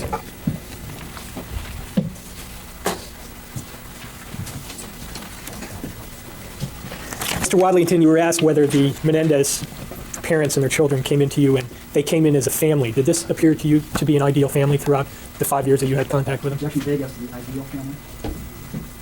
Sustained.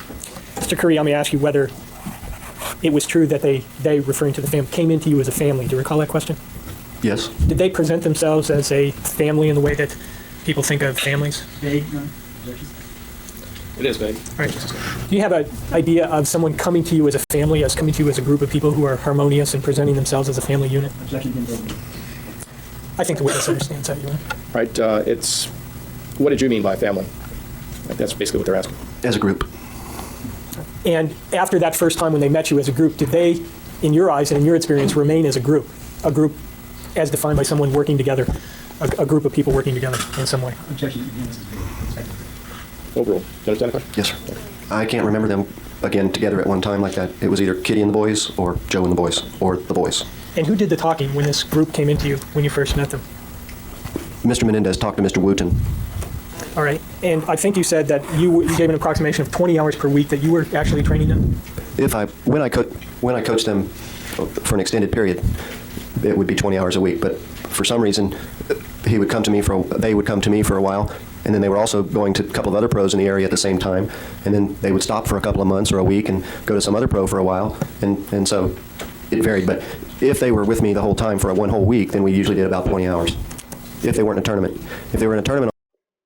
It sounds to me like Jose was shopping around for different tennis coaches who would teach them according to Jose Menendez's style of playing tennis. And while keeping this guy on because maybe he was decent at, doing what he did or had a good record or whatever, so they keep him on while they're still shopping around for more tennis coaches.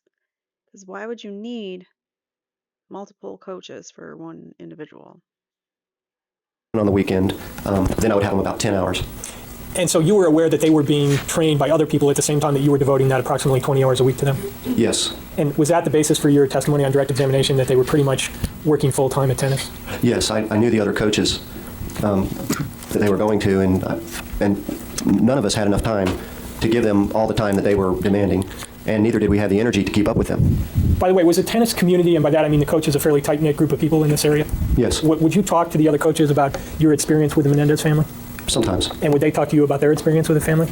sometimes. And you testified as to your reasons for leaving the job on cross-examination. Did Mr. Menendez's reputation in the tennis community have anything to do with your leaving? Did you go through this? Overruled. No, I didn't care about what other people thought.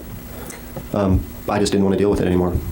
The other coaches had, Okay, you answered the question. What was his reputation in the community in which he operated in with these tennis people as to being problematic? most of the coaches and the club owners disapproved of his methods and didn't get along with him, and there was some problems. Was he well known as a problem parent? Not only by you, but in this community of tennis coaches? Yeah, he was known as a problem, as a pain.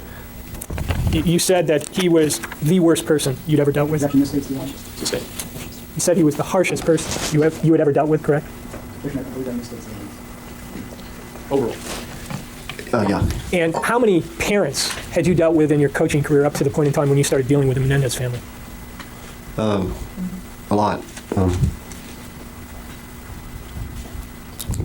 Well over 1,000. 1,000 parents? Yeah, sets. Sets of parents. All right. And in that group of 1,000 parents, would it be fair to say that there were some overbearing parents? Sure.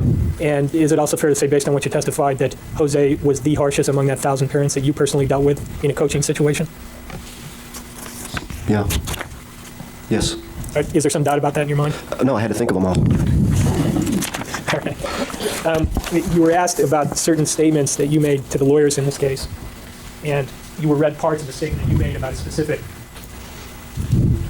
topic regarding the father, and I want to read to you what I think is a full statement and ask you whether this isn't the full context of this Somebody's statement. arguing it. All right, just without your commenting on it. Do you remember when you talked to the lawyers in the case on January 19th, 1993, making the following statement?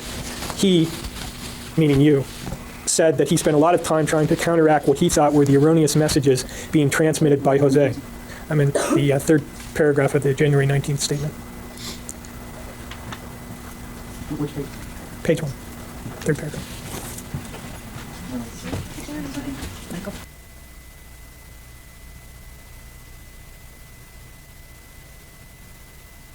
'93.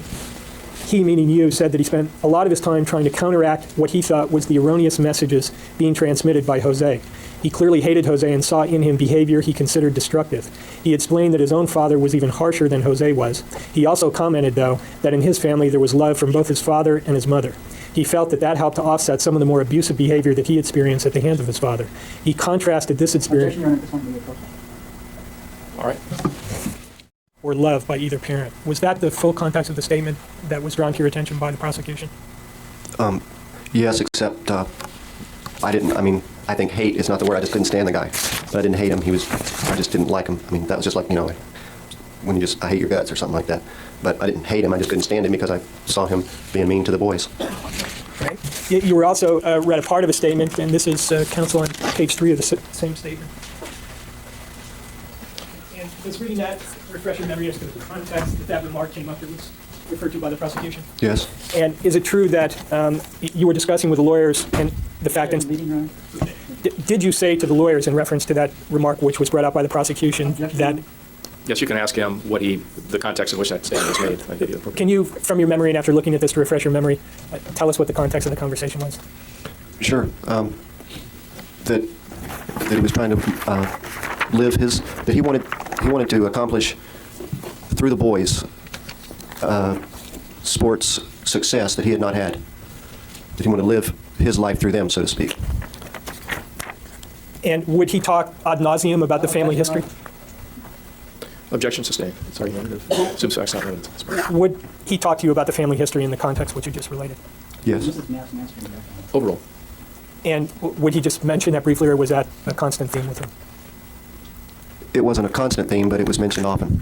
And was it mentioned in the process of demanding unreasonable physical things from the children, or in some other context?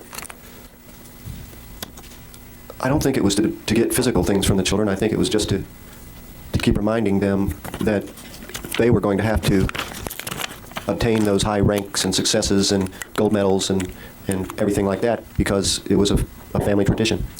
You were asked whether whether or not it was true that Jose Menendez stated to you that one of his goals was that they be #1 in tennis, correct?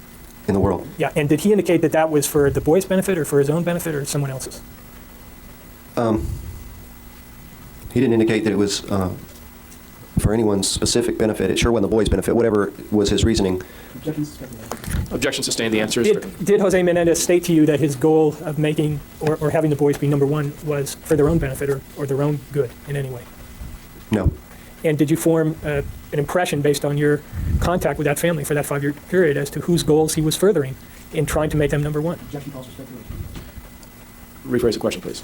Did you form an opinion based on your contact with that family for 5 years as to whose goals he was furthering? Objection improper opinion. Objection sustained. The boys want to keep doing what they're doing.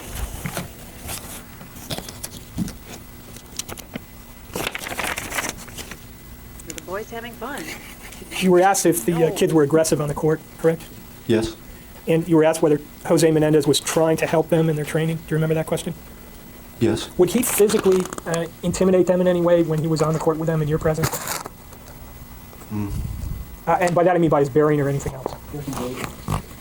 Sustained. Did you see him on the court in physical contact or in close contact with the boys in your presence? Objection comprehensive. Overruled. Yes, he would get them off to the side and get up in their face and get down, I mean, get over them. He was a big man, and he'd like get right up and look down on them, and in a very soft, calm, which seemed kind of a threatening voice, say you had to do this or that. Sorry? Take the right to motion structure. That's what it said. Yes, the objection is sustained. The answer is stricken in regards to the nature of, well, I'm going to strike the whole answer because it's really impossible to edit it, so you can re-ask the question. Right. Objection sustained. The answer is stricken. Did you see Jose Menendez in physical contact with either of the Menendez boys on the tennis court or off the tennis court Objection waived. between the period of time that you dealt with him, 1981 and 1985? Overruled.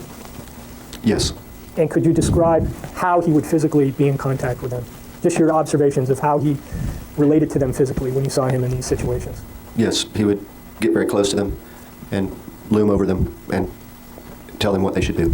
And would he tell them what they should do in a soft, soothing voice or in some other manner of voice? A soft voice, but not soothing. More of a ominous, soothing voice. And by Objection is allowed for. All right, everything from the word more to the end is stricken as conclusion. did he use a tone of voice that to you was threatening? Objection is irrelevant. Sustained. Did he attempt to intimidate you physically on the court in the presence of the boys? Yes. How would he do that? He tried to get up and loom over me. And how physically would the boys act in his presence when he was doing this? Sort of like in a trance. Could you Just like showing no emotion, like just spaced out and, not moving. Just as you said that, you moved your eyes in some way. Did you mean to indicate by that that they had some sort of a look on their face? yeah, they look like afraid. No emotion, just like robotic type. Thank you, that's all I have. Any examination on behalf of Eric Menendez? One subject, two questions. Right. First question. Mr. Wadlington, do you think you could demonstrate for us the tone of voice that Jose Menendez would use when he was looming over and in the face of the boys? That's the first question. You can answer that yes or no. Either you think you can or you don't think you can. I can try. Okay. Would you do that? Well, let's see if I can think of an example. Okay.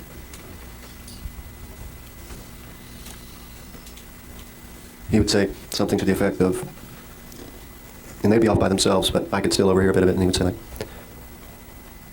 if you don't do what I tell you to do, you're not going to do what you want to do, and you're not going to be number one. And you don't want that, do you? You don't want to not do your best. You want to make sure that you accomplish your goals, things like that. It sort of it wasn't a, can I give the alternate of what I think he should? Almost like a disapproving, condescending message to his son. It's odd. It's not a way to support your kids. Sorry, dog needs her little spot under the blanket. She's gonna be loud and interrupt like she usually does. No, you're just giving you just attempted to replicate what you said was his speech pattern. Is that right? Okay, yes, sir. Now, did he have a very low tone of voice when he wanted one? I mean, would he use a very low tone of voice? In these instances, that was a specific tone. A special tone reserved for those instances? Objection. This takes evidence. It's leading into justice. Sustained. Do you mean there was a tone that you only heard during these kinds of incidents? Yes. And when he would be using it, where would he be looking? Right down in their eyes. Over them. And would they be looking up into his eyes? I don't think that they could look at him. I think they sort of looked at his neck. Okay. So they couldn't see up into his eyes? They could have if they would have looked up, but I think that they were scared. Did they look? All right, the objection is sustained. The last part of the answer regarding he thinks they were scared is stricken as a conclusion. How did they look? With respect to their emotional state, when he's doing this, how did they look? Do they look scared? Do they look happy? Do they look what? Sustained. Can you detect when someone? Can you detect fear on someone's face? Yes. Could you detect fear? Well, I'm going to sustain the objection. It calls for speculation for the witness. Do you ever go to horror movies, Mr. Wadlington? Sustained. Let's move on to something else. Could you tell by looking at their facial expressions, their body language, the way they held themselves during these years that you coached Eric and Lyle when they were afraid? Sustained. Your Honor, Counsel, let's not argue it. Go on to something else.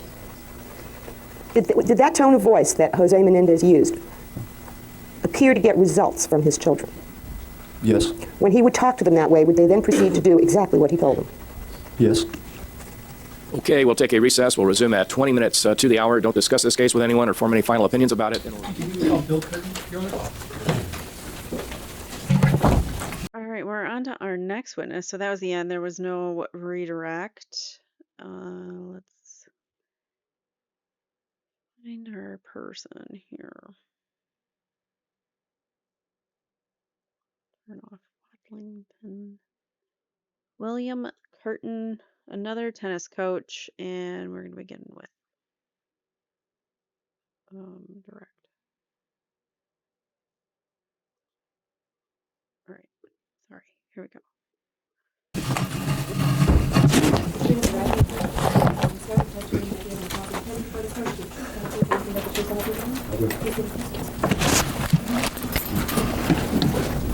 Before we move on to him, I did have a couple things just to say. So it seems not only was Jose extremely the harshest person one may say they had ever met, and most coaches declined to work with him, which I find is interesting. He held the boys, and I think this is part of the problem, is that he held the boys to incredibly high standards. Then, like, even to the point, like, it could be impossible high standards. And then he would use his own size. He was a big man. I believe he was over 6 feet tall, and he was overweight. In the letter from Eric to his cousin, which we read on another live stream, the cousin he wrote to his cousin that his dad was getting so fat he couldn't even stand to look at him or something. So he was so overweight he couldn't even stand to look at him. And so like a large 6 foot something who has a lot of weight behind him, that's intimidating to anyone. And the way they're saying he just loomed over him, the coach, anyone that's under 6 feet is basically screwed because you're about to get intimidated by Jose. And he didn't care who he intimidated, apparently.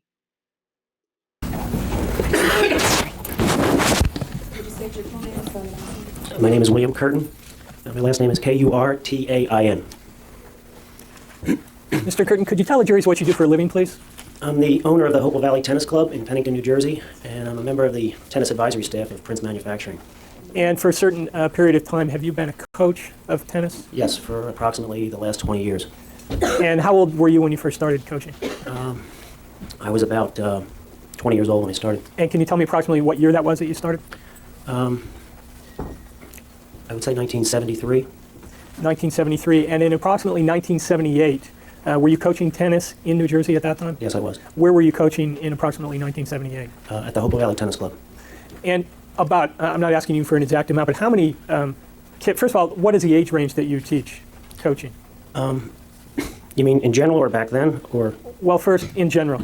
It varies. I work with a lot of junior players, but I also work with adults. And junior players being 18 and under? Yes.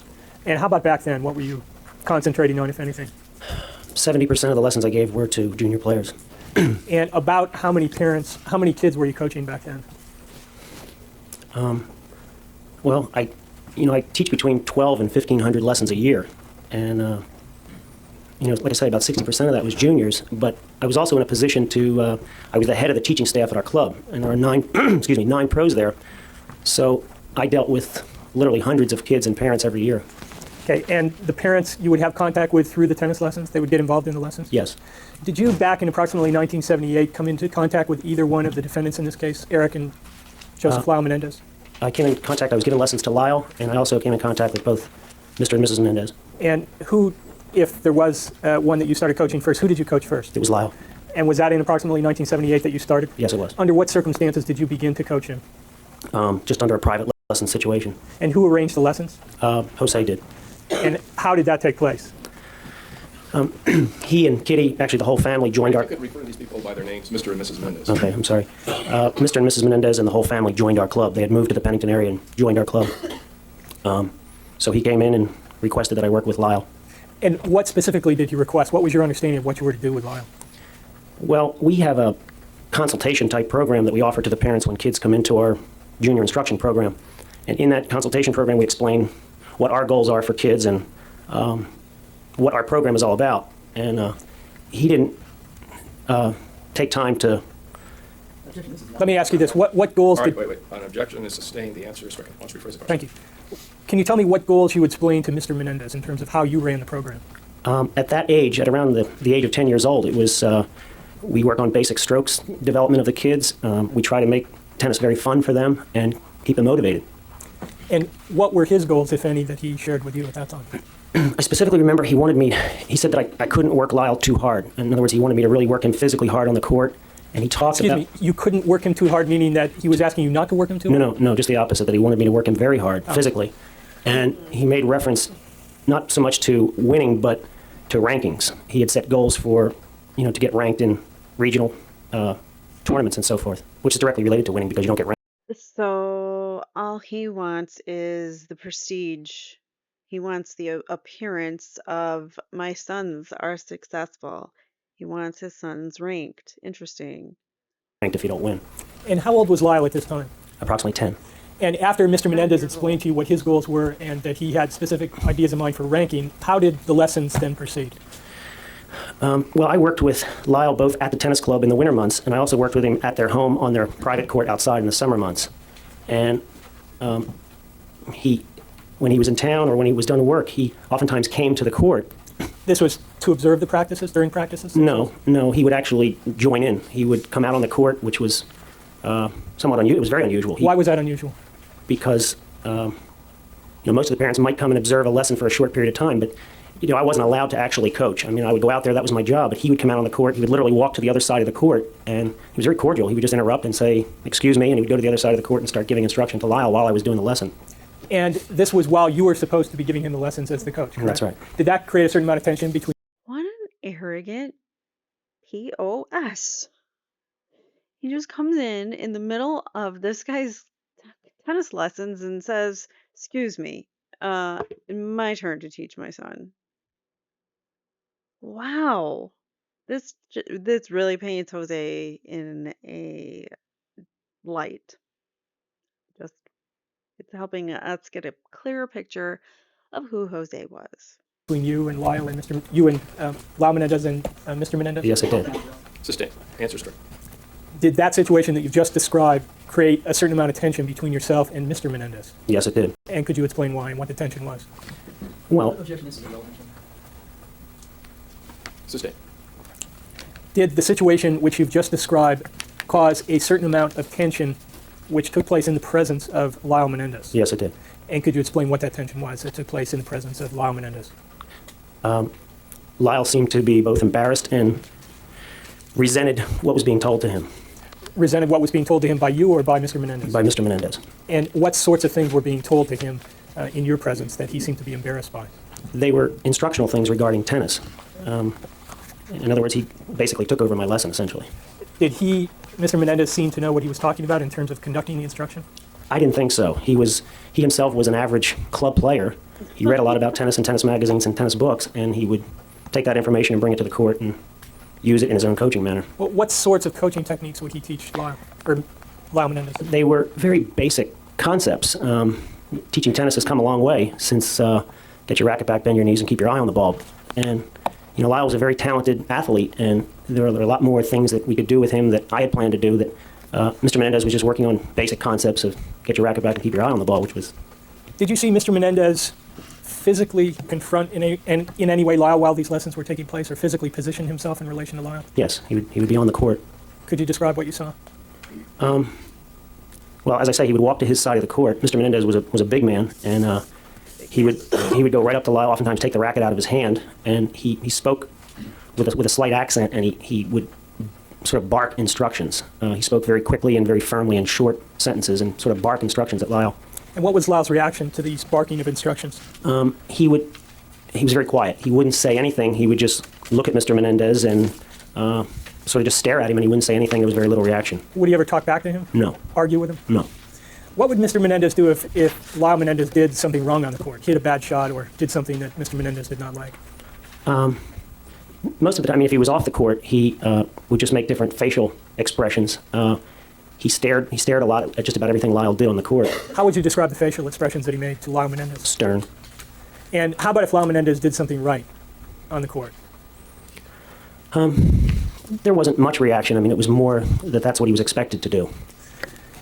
And did you also see Mr. Menendez in a competitive situation, that is at tournaments or matches or things of that nature? You mean himself when he was playing or when Lyle was playing? Well, let's first talk about when Lyle was playing. Yes, I did. And could you describe what you observed in relation to the way he would conduct himself in Lyle's presence during these tournaments? He was always moving around in the lobby of our club. He talked a lot. He was he could be very charming and very obnoxious at the same time. It was pretty interesting. I remember a situation where he complimented one of the other mothers on how well her son was playing, and as she started to react positively to that, he said that... Could I ask Objection you, sustained. The answer. rephrase the question? You Yes. said Mr. Menendez was both obnoxious and polite or cordial at the same time. What would he do to be obnoxious? Well, there was... This is the same hearsay. Well, not with reference to things he would say, but just his behavior. There was a match one time when Lyle was losing, and Mr. Menendez physically went out on the court and interrupted play, which is not allowed, and spoke to the opponent of Lyle that he was foot faulting, which is against the rules, but it was not his place to go out there. When you say it's not allowed and it's not his place to go out there, what is the procedure in that kind of situation? What's supposed to happen? When two 10-year-old boys are playing a match, we instruct them as the tournament directors that if they have some kind of problem, whether it be line calls or whatever, they're to stop the match and call for an umpire, which then one of us goes out on the court and settles their dispute. The boys themselves are supposed to call you out? That's right. And what role, if any, are the parents supposed to be taking in None. this sort of situation? None. And what role did Jose Menendez take in the situation you're describing? He actually went out on the court and spoke to the other 10-year-old boy and told him that he was going to be defaulted from the tournament if he didn't stop foot faulting. And was this a rare occasion for Mr. Menendez or something that occurred on a regular basis? I only saw it this once at our club. And how did Mr. Menendez's conduct compare to other tennis parents that you came into contact with? Did Mr. Menendez, in his contact with you in the presence of Lyle Menendez, make an impression on you in terms of his obnoxiousness? Also vague and ambiguous. Objection sustained. All right. Now, did you meet Mrs. Menendez at any point in time? Yes, I did. And how and when did you meet her? At about the same time I met the rest of the family. And what role did she take in the tennis lessons, if any? She was like mom's taxi. She drove the kids everywhere to their tournaments and to their lessons, and she was always there when I was working with Lyle. And when you say she was always there, was she at the home when you were working there or at the club or both? Both. And what would she do during the practice sessions when she was present? She would sit courtside. Well, first of all, she would normally have a written list of things that I was to work on that day. And She would show up to the practices with a list? yes, Do you know where she got the list from? I can only assume it was from Jose. Objection sustained. The answer is correct. Of your own personal knowledge, do you know where the list came? Who wrote the list, if you know? I don't know. I assume it came from Jose. All right, you keep. All right. The that's objection fine. sustained after the answer. I don't know. And Everything else is right. the list that she would bring were these lists of things that you were supposed to do as a coach? Yes. And did the list of things include the type of instruction that Jose Menendez would give in your presence? Yes. And would she bring this list to her whenever she came to the practice? Yes. And what would happen with the list when she got there? What would she do with it? she would meet with me quickly and, go over this list of these are the things that we were to work on that day. And then would she leave and let you do your coaching, or would she do something else? No, she stayed courtside for the entire, normally the lessons were an hour, and she would stay courtside for the entire hour and watch the entire lesson. Was that unusual in your coaching experience? Yes, most parents, I want to know, did she bark orders? Did she ever give orders? I know she didn't know anything about tennis, but was she ever yelling at, say, the coach? Was she trying to tell the coach how to do his job? Whether she knew anything about tennis or not, she's still Kenny Menendez, and she still wants to be in control of her son's everything. So I wouldn't be surprised if she was telling the coaches what to do in these situations as well. Objection sustained after yes. When you said it was unusual, could you explain why it was unusual? there was really no need for her to watch the entire lesson. We're professional enough to know what to do and how to carry out the lesson. She didn't need to be there. It was her right. But most parents will watch TV or read the paper or something, not watch 60 minutes of every lesson. How long did you coach Lyle Menendez? From what period of time? Somewhere between 2 and 3 years, I guess. And you said, I think he was about 10 years old when he started? Yes. Was he about 13 when you ended the lessons? Yes. During that period of time that you were coaching him, did you have occasion to go inside the Menendez home? Yes, I did. Could you describe under what circumstances you were in the home? After I would give a lesson to Lyle at the house, Kitty would, she was very nice to me. She would invite me in and sometimes make me lunch, so I would go in the house. And what was the condition of the house that you observed? Most of the time it was unkept. It was messy and dirty. Did they have a pet around that you saw? Yes, they had a couple of dogs and they had a ferret. And where did you see the ferret? Ferret. The first time I saw the ferret, actually I had never seen a ferret before in my life. I was talking to Kitty, I was just a few feet away from her and I didn't know it, but it was on her back. And as I was talking to her, it jumped up over her shoulder and ran across her chest, so she was amused at how startled I was. Did you, Ew. in your conversations and meetings with the Menendez parents, did you ever see either one of the parents compliment Lyle Menendez? No, Did you ever see them show any affection toward Lyle Menendez? no. And did you talk to other tennis coaches about the Menendez parents? Yeah, there was, All right, you've answered the question, yes. And in the community of tennis coaches that you were involved with there, did Jose Menendez, Mr. Menendez, have a reputation for aggressiveness? yes. Objection sustained, the answer is stricken. Oh, could I approach a bench? Or not? Yes. Thank you. How is that? Thank you. Mr. Curtin, how many other coaches How is reputation different than hearsay? I think it's way different. I mean, if someone has a reputation for doing that, it means like multiple people have seen or have observed in some regard a particular pattern that this person is displaying. So, you don't know what I mean?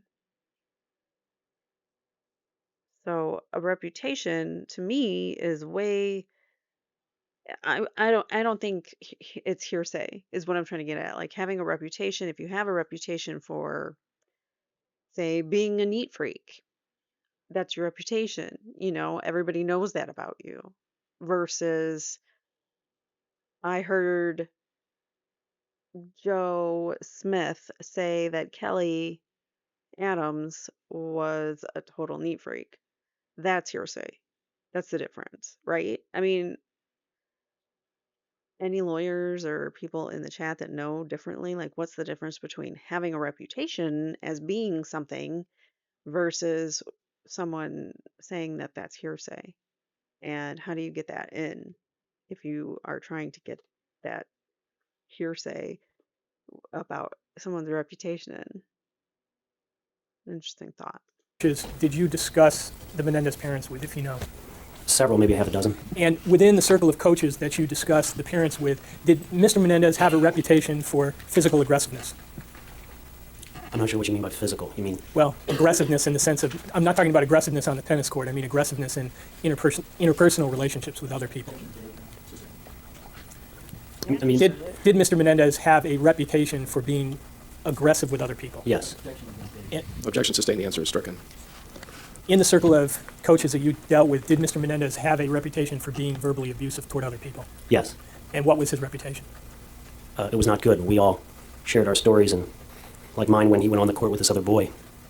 All right. And based on your own personal contact with him, did you have an opinion as to whether Mr. Menendez was verbally abusive? Yes, I thought he was very unfair in his treatment. And more so than other parents, or Absolutely. just about average? Absolutely. How would you rank him in the number of people that you dealt with. Sustained. How strong of an opinion did you personally have that he was verbally abusive? Very strong. Thank you. That's all I have. Any examination on behalf of Eric Menendez? Yes, ma'am. Thank you.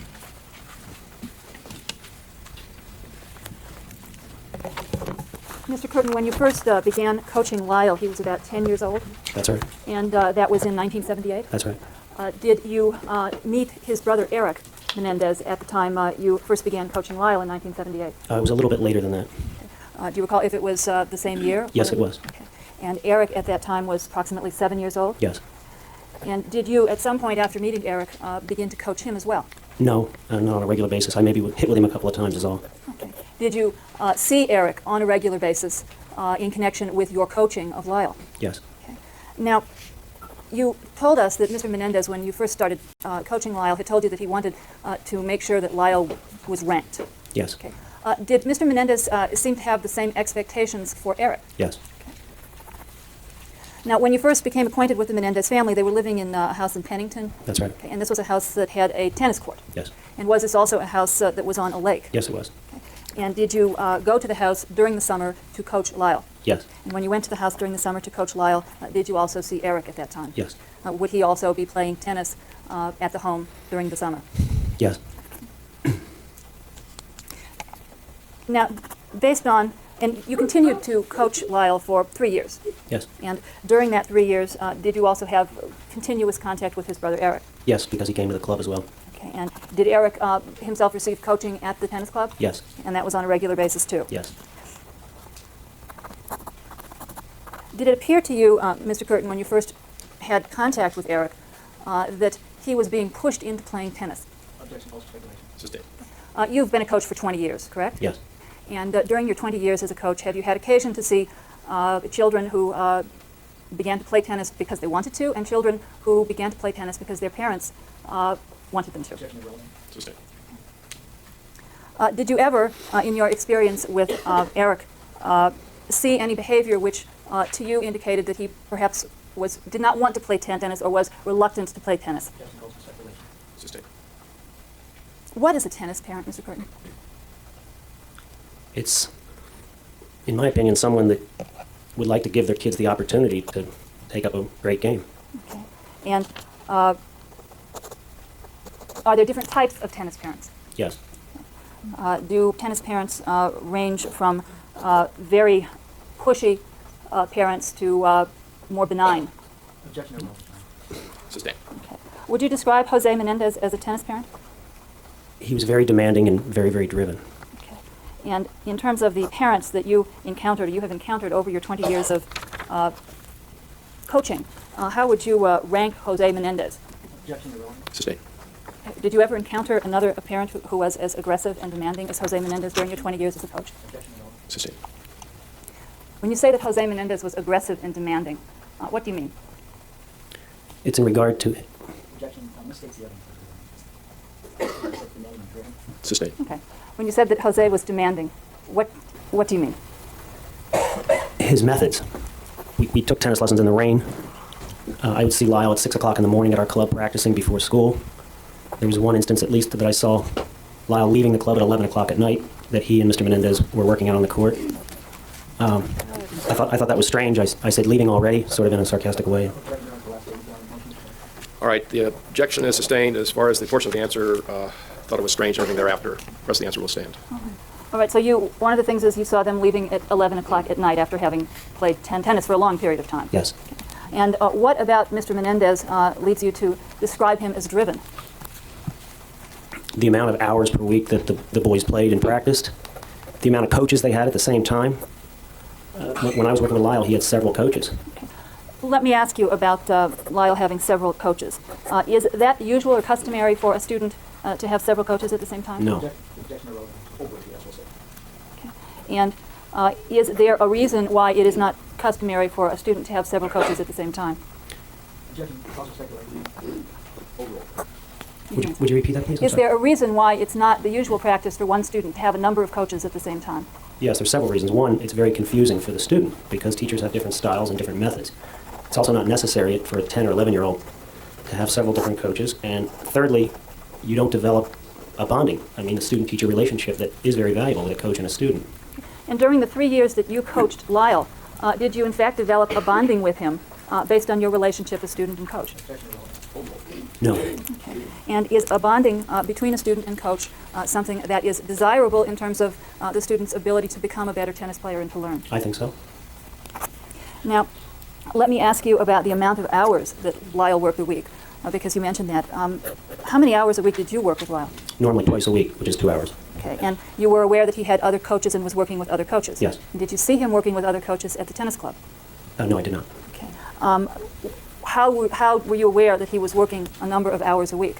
You mean with coaches or just playing? Just playing. Oh, because I saw he would play at our club several times a week, aside from working with me, and then practice, as I say, in the morning or in the evenings with Jose. Okay, so approximately how many hours were you able to see him actually playing tennis a I week? would say about 10 hours a week. And is 10 hours a week an unusual or excessive amount of time for a 10-year-old to spend playing tennis? Yes. Okay, you said it is an unusual or excessive time for a 10-year-old? Yes. Can playing tennis that much, say 10 hours a week, have any negative effects on a 10-year-old, in your opinion? Based on your 20 years of coaching students in tennis, do you have any opinion as to whether or not, or what effects working 10 hours a week can have on a 10-year-old tennis player? Overall. You can answer. I'm sorry, would you please repeat? I get a little mixed up. Okay. Based on your 20 years of coaching tennis, do you have any opinion, or can you tell us why it isn't good for a 10-year-old to play tennis for 10 hours a week? It shows a lot of burnout. Many kids burn out by the time they're 15. Because they don't have time to do other things that normal 10-year-old boys do. Okay. And based on your conversations with Lyle Menendez and his parents, did you also have reason to believe that Lyle played tennis at times when you didn't see him, that is, outside of the club? Yes. Okay, so in fact, Lyle Menendez's tennis playing could have exceeded the 10 hours that you were able to see him playing tennis. I'm sure it did. Now, you said that you saw Jose on the coach with Lyle giving him instructions. Yes. Is that right? Do you feel that you have a present memory of Mr. Menendez's instructions of Lyle so as to be able to demonstrate the manner in which he instructed his son? Yes. Okay, and could you stand up and demonstrate Mr. Menendez's method of giving instructions? He was much bigger than me, but he walked very quickly, and he always had his head pointed downward. He spoke abruptly and barked. And I remember specifically one of the instructions was to take the ball in the rise, and he would go over and say, "Lyle, give me your racket." He'd take his racket, "Take the ball in the rise, let me show you." And then he would force me to feed some tennis balls to him that he would actually hit. "Take the ball in the rise, take the ball in the rise, Lyle. Hit it this way." So it was barking in very quick, short, abrupt instructions. And he would actually ask you to feed, Mr. Menendez would ask you to feed him balls so that he could then demonstrate what he wanted his son to do. Yes. And was this unusual in your experience for a parent to involve himself in coaching in this particular? Unusual and insulting. Did Mr. Menendez ever, to either of his sons, say, "Please do this"? No. Okay. Did he ever give them suggestions on how to play? No. How would you characterize his instructions? Were they orders? Yes. Did either of the Menendez sons ever react to Jose's orders, to their father's orders, rather, in an unusual way? Objection, culture, speculation. It's vague. Objection sustained. How did the boys react to these orders from their father? There was almost no reaction. Lyle would look at him. He would stare at him, but he was very quiet. Did they ever say no? I'm No. not going to do that? No, he did not. Did they Will we always? clarify, are you referring to both defendants or just Lyle Menendez? Did either Eric or Lyle, in your presence, ever say no? No. Did they always? Did Did both? you ever see this happen with Eric Menendez or only with Lyle Menendez? Yes, I saw it with Eric as well. Now, let me ask you about tournaments. You said that you were able to observe Mr. Menendez's behavior at various tennis tournaments. Yes. And were these tournaments in which Lyle played or Eric played or both? Both. And could you describe for the juries how Mr. Menendez acted if, for example, one of his sons was losing a tennis tournament? He seemed to be very uncomfortable. And then in one way or another, he would try to take control or either of the tournament director or somehow get involved in the match itself. And was this behavior of trying to get involved in the match or trying to take control of the tournament director, is that acceptable behavior? No, and it's not allowed. Okay. Now, you had mentioned one example when Mr. Menendez came out on the court and spoke to, I believe it was Lyle's 10-year-old opponent. Yes. Okay. What effect, if any, did that behavior by Mr. Menendez have on the boy that his son Lyle was playing with? He, Sustained. Could you see what happened as a result of Mr. Menendez coming out onto the court in that one incident that you told us about? the boy lost the match. Did you see anything about the boy's demeanor change after the contact with Mr. Menendez? Yes, he was upset. All right. How would Mr. Menendez act if, at a tournament, one of his sons was losing a match? Objections. Yes, no. Sustained. Okay, you're right. How would Mr. Menendez act if, at a tournament, there was an actual loss? Okay. What would happen? If Lyle lost a tournament match, they would, there was very little word spoken. They would leave the club very, very quickly. Lyle would walk behind him and they would leave quickly. You got a feeling that he wasn't happy, and you sort of had a feeling something was going to happen at home or out of people. Speculation. All right, objection sustained. The answer is stricken. Everything will stand up to the first. You had a feeling, and everything thereafter is stricken. Did Mr. Menendez, as he left the club very quickly after one of his sons lost a match, did he display any anger or emotion that you recall? No, he was very quiet and very stern. Could you describe how Mr. Menendez acted if either one of his sons won Yes. a match? Yes, he was. When they came off, he was immediately very analytical of their play, and it was normally of what they needed to do to improve or what they did wrong in that match. Oftentimes, he would actually take them right back out on the court and practice more after the match was over. So often, after the boys won, they would go back on the court with their father and practice. Yes. And what type of practice would their father put them through after they had won a match? It was normally a series of repetitive drill type things. Would he work them hard? Yes. Did you ever hear Mr. Menendez say to either of his sons, good job, good effort, I'm proud of you, anything like that? No, there was nothing congratulatory. It was more analytical about. And how did Mr. Menendez treat you as his son's coach for 3 years? Objection irrelevant. Sustained. You stopped coaching Lyle when he was approximately 13? Yes. And at that time, Eric was about 10? I beg your pardon? At the time you stopped coaching Lyle, was Eric about 10? Oh, I'm sorry, yes. And did you see Eric and Lyle after the time you stopped coaching them? More Eric than Lyle. Lyle would sometimes practice at the club, but Eric was still taking lessons there and playing there.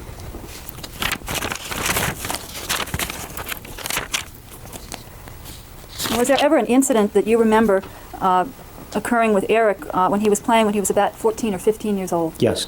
Okay, and that was at the club? Yes, it was. And was Mr. Menendez present for that incident, if you recall? No, he was not. And was that, what happened at about 14 or 15 years? It was the finals of a tournament at our club. I believe it was in the 14 and underage division, and both players were having a lot of difficulty maintaining order on the tennis court. They were both angry and making bad line calls and arguing, and they were both very upset. And when you say bad line calls, is that when they're not calling each other's shots correctly? Yes. And making the line calls is, again, a responsibility that the tennis player has? Yes. Control the objection. I think it's vague. I'm not sure who's finding it. Can we clarify? Okay, is this a match in which Eric was playing? Yes. And this was with another boy? Yes. You described the Menendez household as one that was dirty? Unkept. Okay, what specifically did you see that caused you to describe it as unkept? There were clothes, racket shoes. I only had the opportunity to go into the kitchen and the family room, but there, you had to move things out of the way just to sit down. Wow. All right, thank you. I have nothing further. Cross-examination. Thank you, Your Honor.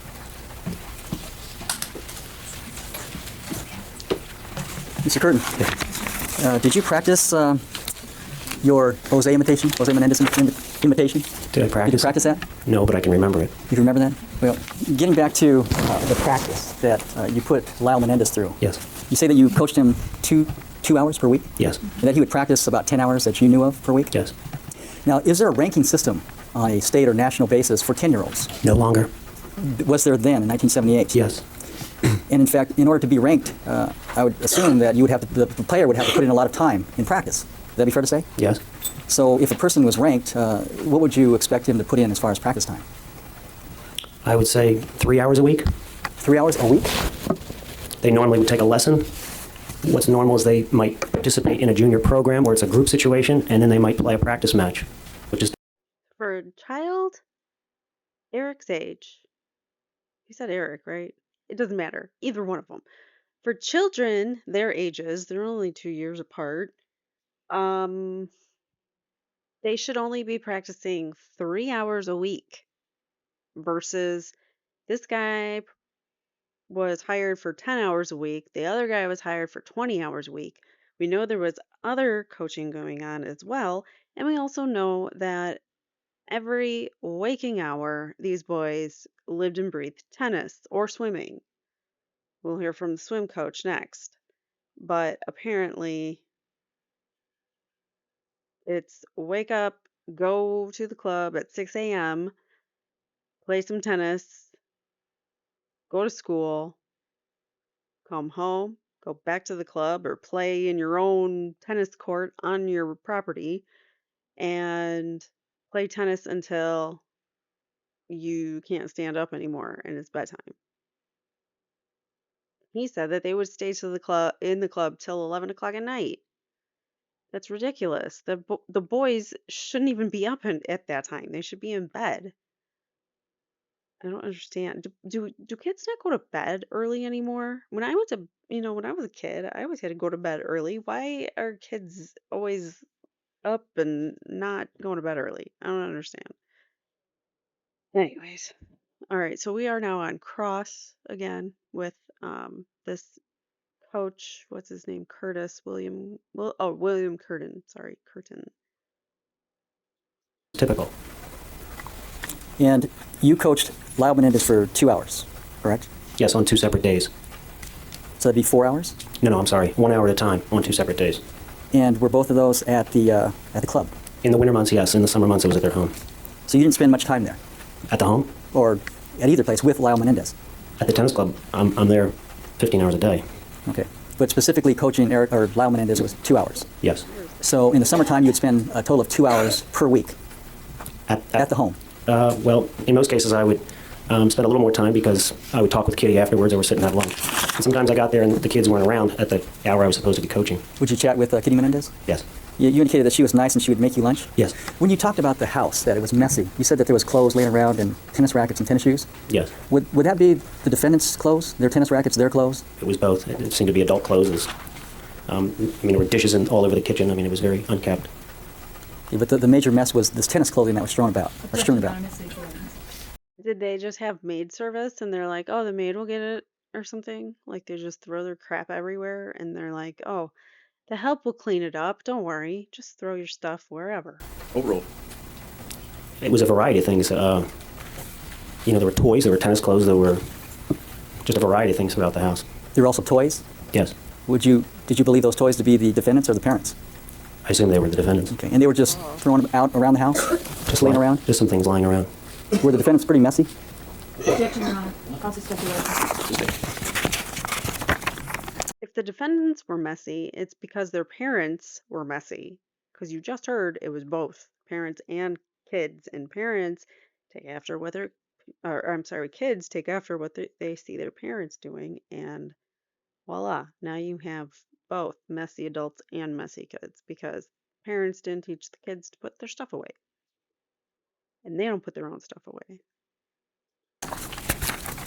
Now, you testified as to some animals that were at the house. Yes.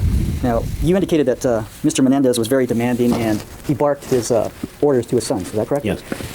Was his, how would you characterize the barking? Would it be more like a dog or a ferret or what? How would you characterize that? Objection, argument. Did you ever hear the ferret bark? No. Does a ferret bark? Objection, relevant. Sustain. These questions.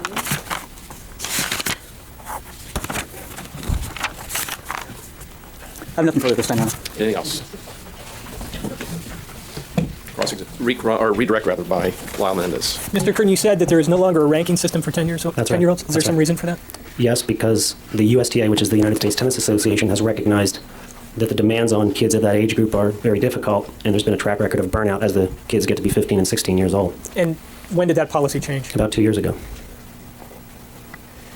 And in your opinion, based on your contact with Lyle Menendez, was he someone who was approaching that burnout rate just from the amount of practice that he was putting in at 10-year-old, as a 10-year-old? Objection calls for speculation. Sustained. Based on your personal observation of Lyle Menendez, based on your 20 years of coaching, and based on your observation of him, was he over-practicing for a 10-year-old based on the then prevailing standards? Yes. Is there any doubt in your mind about that? No. You said that you saw him playing in the rain at one Yes. point. Do you know? Sustained. Well, this is responsive to the questions about he only coached him 2 hours a week, Your Honor. Well, this is beyond the scope. Objection sustained. You said on cross-examination you were asked if you only coached him for a certain period of time per week, correct? Yes. And did you say the coaching lasted about 2 hours per week? Yes. Did you also see Lyle Menendez at times when you were not coaching him? Yes. And is one of the times you saw him, the incident you described where you saw him playing tennis in the rain? Yes, and I also played with him in the rain. And how old was he when you were playing with him in the rain? It was during the entire time that I worked with him. I mean, if I was outside and it started to rain, we just continued. There was no stopping. And was that your choice, Lyle Menendez's choice, or someone else's It was decision? Jose's choice. He would actually tell you to continue to practice? Yes. Did you ever see him play in the winter? In bad weather during the winter? No, we were at the club in the winter months. When did you quit coaching Lyle Menendez? Objections to ask and answer beyond the scope. Sustained. You said you coached him for 2 hours a week. How long did that 2 hours Okay, a counsel, week? let's not go over things that were covered on direct. This is all trying not to, material that's Your been covered already. Trying not to. When did you, why did you stop coaching Lyle Menendez? Because I guess I was fired. I raised an objection in terms of him being involved in my lessons with Lyle. Who being Him, I'm sorry, Jose.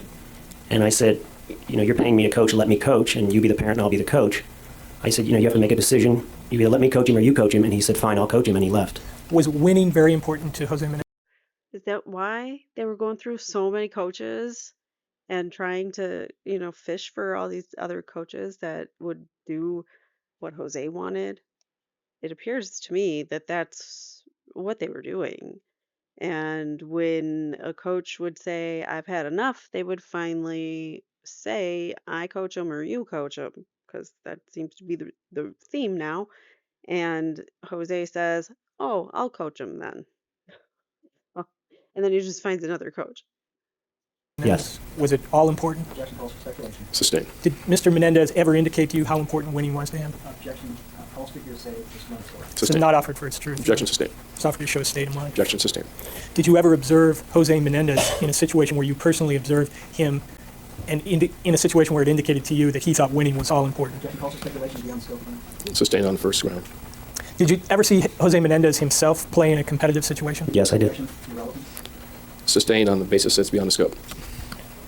And when you say that winning was important to Jose Menendez, why do you say that? Objection is irrelevant. Sustained.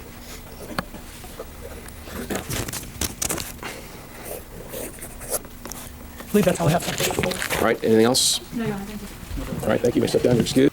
All right. Mrs. Dicer, do you know Lyle and Eric Menendez? Yes. And how is it that you know them?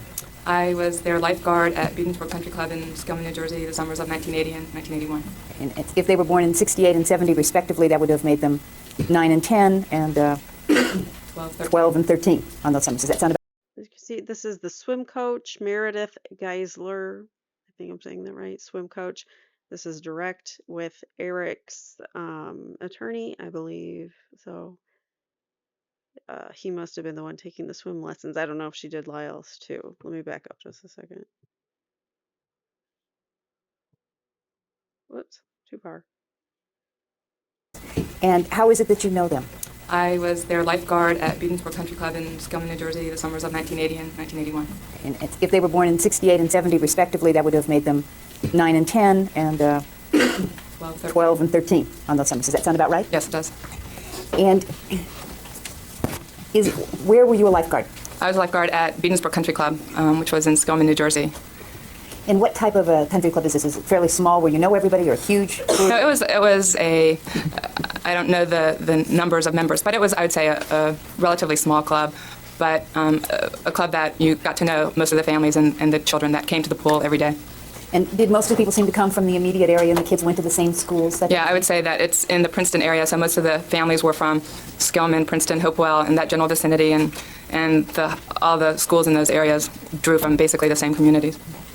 And during the 2 summers that you were working there as a lifeguard, did you actually get to know Lyle and get to know Eric? I can't say that I developed a really strong relationship with either of either Lyle or Eric. I know I was a swim coach as well, and Eric was on the swim team, so I spent a little bit more time with Eric than I did with Lyle. Was this the first time you had ever coached, or did you coach before? I had coached at other clubs in other cities prior to Beansbrook. And had you been a lifeguard before? Yeah, I had been a lifeguard for several previous summers. And did you swim competitively yourself? Yeah, I swam competitively from age 8 through college. When you would see Lyle and Eric Menendez, would they be there together or would they come individually? Mrs. Menendez would drop them off pretty much every day. At the same time, the pool would open about 10 o'clock, and Mrs. Menendez would be there with the two children at 10:01, dropping them off basically every single day. And did she stay with them? No, she would drop them off and really didn't see her again until the end of the day when the pool would close about 7 o'clock. Was this unusual at that pool? Yeah, I would say it was relatively unusual. It was a club where the families kind of hung out together, and if it was not if the mother was a non-working mother, then typically the mother would come and spend time at the pool with the children, or play tennis with the kids, or play golf with the kids. It was a multi-purpose club, so it was atypical that a mother would drop the children off and be gone for the entire day. That is weird, huh? She couldn't. To me, it's like, well, here's my babysitter. Just drop him off at the swim place, and I'll be gone. Now I have a whole day without the boys. I can go do whatever I want. Crazy. And would she come back on some occasions and check on them? Not that I recall. Wow. When the boys were at the pool, did they seem to know a lot of the other families and hang out with some other families they were close to? Not really. It was typically at a pool there are various cliques. A group of kids will hang out together, and if somebody's not in that clique, then there's another clique that a group of kids will hang out together, and neither Eric nor Lyle were in any of the cliques at the pool. Again, Eric was at the pool, I remember, a lot more frequently than Lyle, and Eric seemed to be by himself most of the time at the pool. Did their experience at the pool appear to be different from the other children you observed? Yes. In what way? Well, the fact that they didn't have very many friends, or any friends that I remember at the pool with them, was very atypical of that club. Again, it was a club where the kids went to elementary schools together, and junior highs together, and high schools together, and so the fact that here were two kids from the area that went to the same school as the rest of the members and didn't have any friends was atypical. And was their behavior or their experience unusual enough that it was commented upon? Yeah. Objection calls for hearsay. Not what they said, Your Honor, just that it was discussed. Overall. Yes, in fact. Okay, you've answered the question. I can, okay. You've answered the question. Oh, I'm sorry. Okay. Now, when you say they were dropped off virtually every day, would there be some days that there was bad weather? Yes, there. In fact, it was the fact that they were dropped off virtually every day that I lifeguarded, and I was there 7 days a week, and they would be dropped off rain, shine, thunderstorm, inclement weather. It didn't matter. Oh my God, she just leaves them to fend for themselves all day at a public pool. Well, maybe it's not so public because it's a country club, but still, it's a public pool, and she just leaves them there all day. Can you even imagine if a mother did that today to their children? They just dropped them off at the pool and let them swim all day, play in the pool all day. I'm just baffled by this case.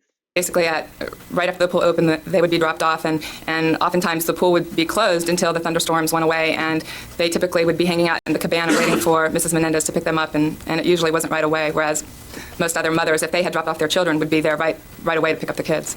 Did this happen just on one occasion or on more than one occasion? It happened on more than one occasion because there were multiple thunderstorms during the summers in that part of New Jersey. Now, on the days when they were there, would Lyle and Eric be together, or would Lyle be somewhere else? Well, most often, again, Eric would be at the pool for the most part. I remember Lyle being up at the tennis court for the most part, and the tennis court was about 50 yards, I'd say, up a hill from the pool. Definitely within earshot distance, but not at the pool itself. But Eric, when he was done when Lyle would be done at the tennis court, I remember him coming down to the pool and taking a dip here and there. And would Eric be there by himself then during these periods of time? Yes, he would be. And when Lyle was up on the tennis court, would he be up there for an hour or two at a time? It seemed that he was up there for much longer periods of time than just an hour. He would be up there, literally, from my recollection, would be up there for hours and hours at a time. And again, that was, I thought, pretty atypical because of the weather and the humidity in New Jersey. It was probably 90 degrees and close to that in humidity very often. And to be up at the tennis court that long was, I thought, odd. And would he be up at the tennis court with one of his parents or with a coach or what? I think he was up there with the coach. I remember hearing, again, it wasn't right at the vicinity, but it was enough that you could hear activity going on. And I remember hearing dialogue between Lyle and a coach, or an instructor. I don't know if it was a coach, but the tennis pro at the time.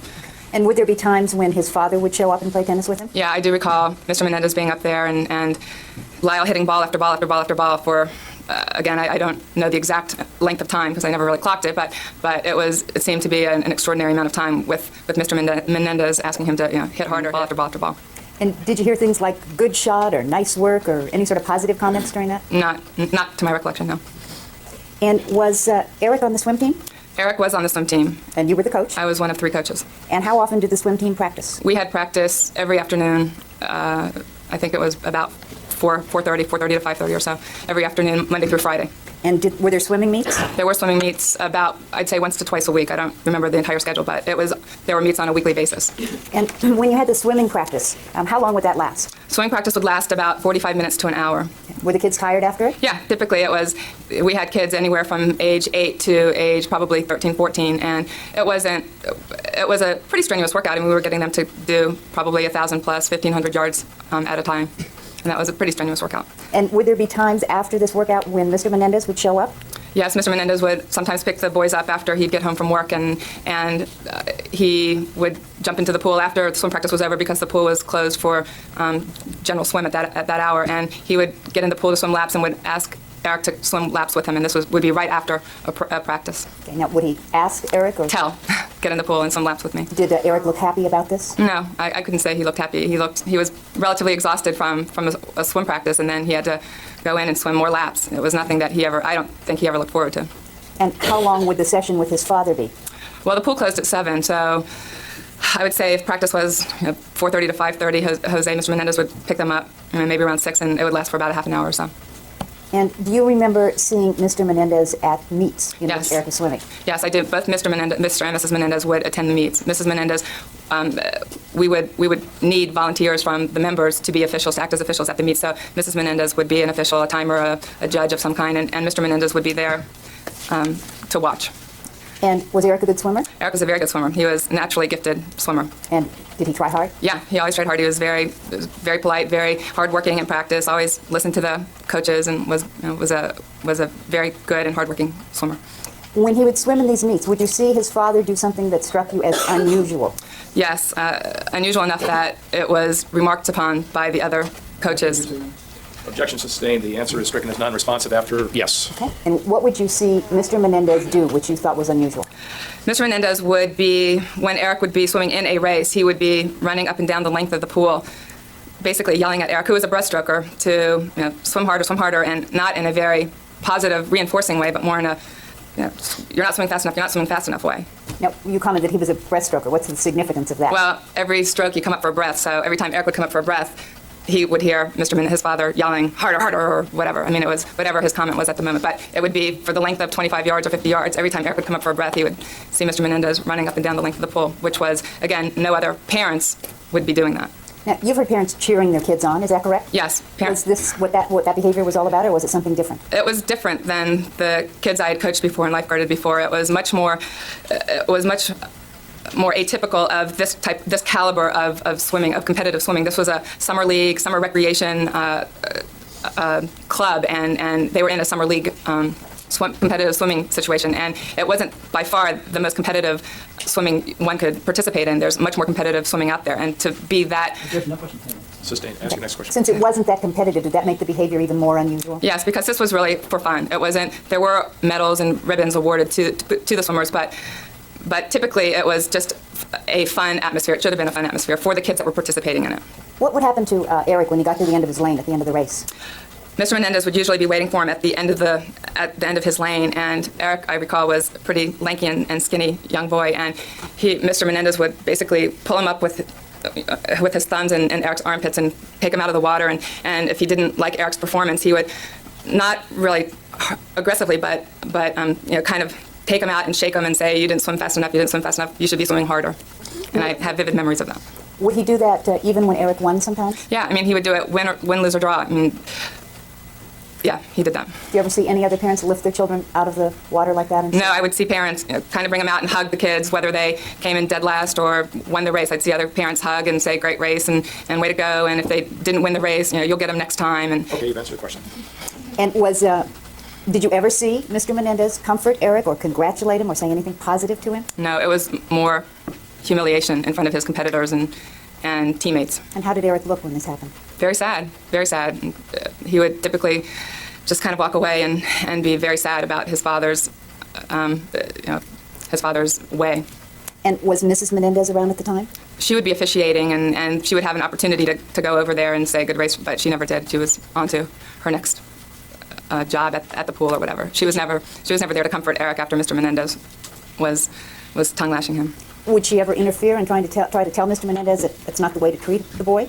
No, she just pretty much echoed whatever Mr. Menendez would do. I never saw her support Eric at all. And was this something that happened more than once? Yeah, it pretty much happened at every meet, with every race.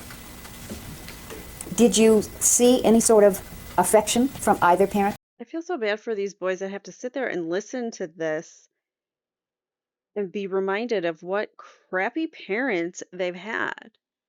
Like, they don't even know how crappy their parents were until you see what a good parent is. So there's, you know what I mean? So poor kids, they have to sit there and live through it again. No, Hearing I did not. other people. And did you, after Eric was lifted out of this water and out of the water and dressed down like this, would Mr. Menendez give him a little pat, something like that? He would, after he dressed him down, as you said, he would kind of go, and that's it. I mean, I never really saw anything. No, I never saw hugs or any kind of warmth. I would just see kind of a pat, and then Eric would go to his towel and wait for his next race. All right, the objection's overruled. She's finished the answer. When you said pat, you were patting your shoulder. Pat, yeah, pat the shoulder.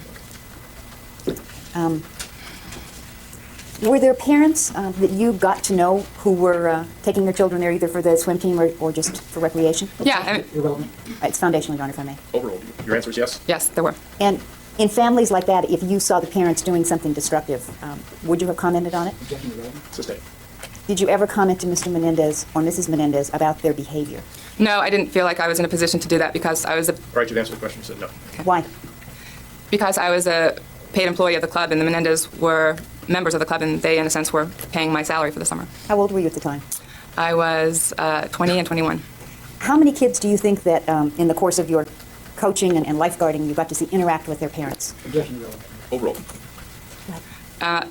Hundreds and hundreds and hundreds. I mean, look, 400, 500. Did you ever see any other parents behave in the way that the Menendez parents did? No, I did not. Have you seen Lyle and Eric Menendez since 1981? No, I have not. Have you had any contact with them? No, I have not. Thank you. From observing Eric around the pool and in the swimming, could you describe his personality, what his behavior was like?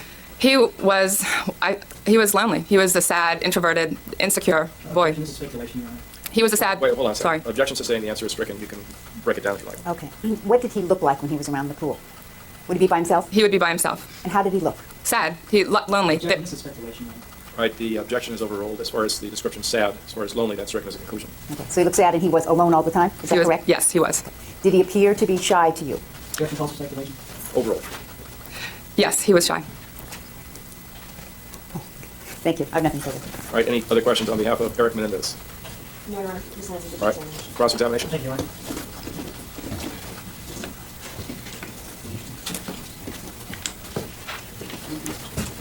Geisler, you indicated in direct examination that you were asked a question whether Kitty Menendez, the mother, would ever check on them during the day, and you stated you do not recall that. Is that correct? Correct. Do you recall making a statement to the defense attorneys in this case on June 14th, 1993? Do you recall that? I'm sorry, I didn't understand your Do you question. recall? Wasn't to us. Wasn't our interview. Do you recall making a statement to somebody with the defense team on June 14th, 1993?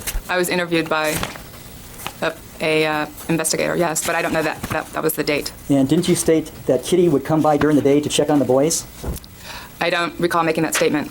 I do not Would it recall. refresh your recollection? Take a look at this report. Sure. Directed to page 2 of this report, dated 6/14/93 statement of Meredith Geisler.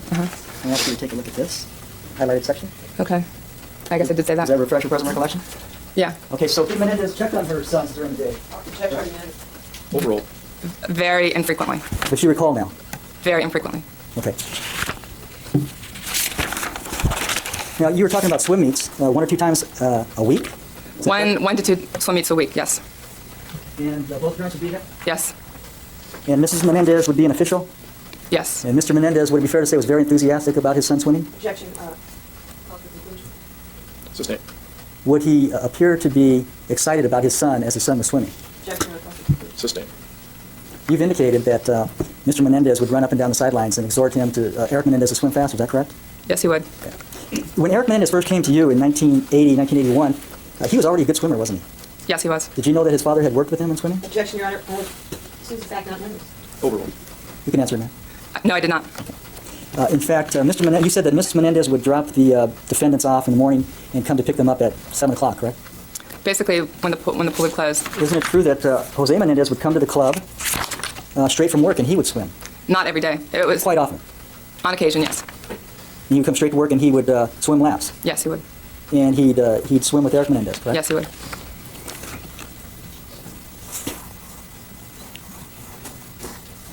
Now, Jose and Kitty Menendez took the swimming pretty seriously. Would that be fair to say? Objection. Call for conclusion. Sustain. Did you had indicated that Eric Menendez was a good breaststroker, is that right? Yes. And he was big and strong for his age? I don't think he was big. He was pretty skinny, if I recall. But he he was strong? good for his age. And Objection, Your Honor. Is the younger person strong as your Honor? Objection overruled. The answer will stand. you coached him, correct? And Yes, you I saw did. him. I was one of 3 coaches, yes. Okay, and you would coach him for 45 minutes a day? Is that right? Yeah. 5 days a week, not every day. Would they come there on the weekends too? Yes, for the most part. And the family would come on the weekends, or the parents would also be there on the weekends during the day? Less often than the boys would be there. Now, you had indicated that you had never seen Mrs. Menendez offer any kind of encouragement. Is that correct? Any kind of Yes. support? Um, See Mrs. Menendez ever offer Eric Menendez any kind of support, or Lyle Menendez any kind of support? no, I did not.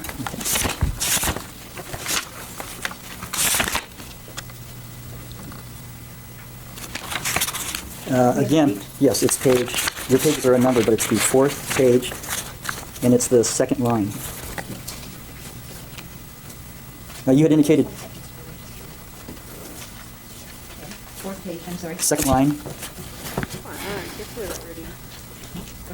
In that interview? Yeah, yes. If it says that, yes, I did. okay, but you testified earlier that you never saw any of that. Interview? You indicated that you did see, okay, you indicated that you did see Kitty put her arm around the boy sometimes. Is that correct? In that interview? Yeah, yes. If it says that, yes, I did. Okay, but you testified earlier that you never saw any of that. It was very, very rare. Okay. Very rare. So when you said that you did see Kitty Menendez put her arm around the boy sometimes, that you saw that, Very rarely. right?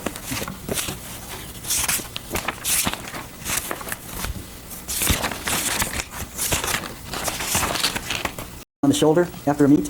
Mm-hmm. Is that Yes, yes? yes. In fact, Eric Menendez sometimes won his meets. He came in first. Yes, he he got a would. medal. Is that right? I think we gave out ribbons, but Ribbons? yes. Mhm. And did his parents appear to be proud that he had won these medals? Objection, Your Honor. Call for conclusion. Sustained. No further questions. All right, and that's the end of Meredith Geisler and part 3 of, where'd I go? Whoops. Here. Okay, so that was part 3. Meredith, get out of here. Yeah, so we're moving the case along. A lot of the coaches are corroborating that Kitty and Jose were pretty crappy parents. So I have very little respect for them for how they treated their children. So the next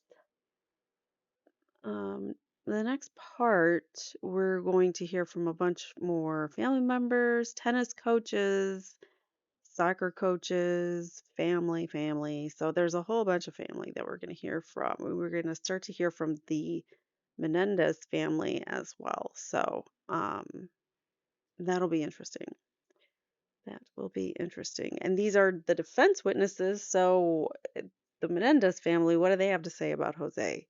Paint a picture. Bring it all together for us and let us know who this Jose is, because so far I'm not liking who he is. And I don't have a whole lot of sympathy for the victims at this point. At least, knowing what I know. And what's come out so far in trial. And we haven't really had, I mean, there was the state put on a case, but I mean, they didn't really do a whole lot to like prove or disprove anything. They've proven that the boys did it, but that's not even in question. So I don't really know why they did what they did. But um, they were not, the prosecution was not prepared for this defense, as I think it was Alan Dershowitz who claimed her, or who titled it the abuse excuse, because he didn't think that that could lead to taking the life of your own parents. But now we know a lot better. We know a lot more about the effects of what ABUSE does to the brain, to your neurological system, to everything, your whole body. It changes you neurologically, biologically. So, and I hope to get into some of that because I think it's very interesting. Um, and then what's the legal liability when you have been ABUSE'd by the person that you end up taking their life? It's just, especially when we know now you're biologically different after receiving years of that stuff, CA and SA. It's just an interesting concept to see how legally culpable you are when your brain you're made up differently because of your circumstances. Are you really that liable for what you do? Or is your right and your ability to protect yourself first, especially in a terrible situation, does that take precedence? Or nah? Right now in court, nah. They just, you did it, okay, we lock you up. There you go. End of story. But there's no looking into that gray area of, should people with mental illness or people who have been who experience CA and SA, do they have the same makeup as people who don't? And does that cause them to do or handle their situations differently? That's all I'm saying. I think it all needs to be looked at. But interesting topics to think about. And until then, I hope to see you guys soon. Think about um, what I said. And, if there's a specific angle or something that you're really interested in me looking into, I absolutely would love to, because I'm all here for learning. Like, I'm just here to learn. All the stuff that I'm doing on this channel is to learn and to share that knowledge with you guys. So hopefully you learned a little bit, and hopefully I will see you guys in the next episode. Please be sure to like this video on your way out. Thank you so much for joining me, and I hope to see you next time. Take care, guys. Bye. If you've been impacted by a true crime and would like your story told in your own words, or if you or someone you know has been wrongfully convicted or accused of a crime, please write to crimeincourtchannel@gmail.com and tell us your real true crime encounters. Thanks for watching.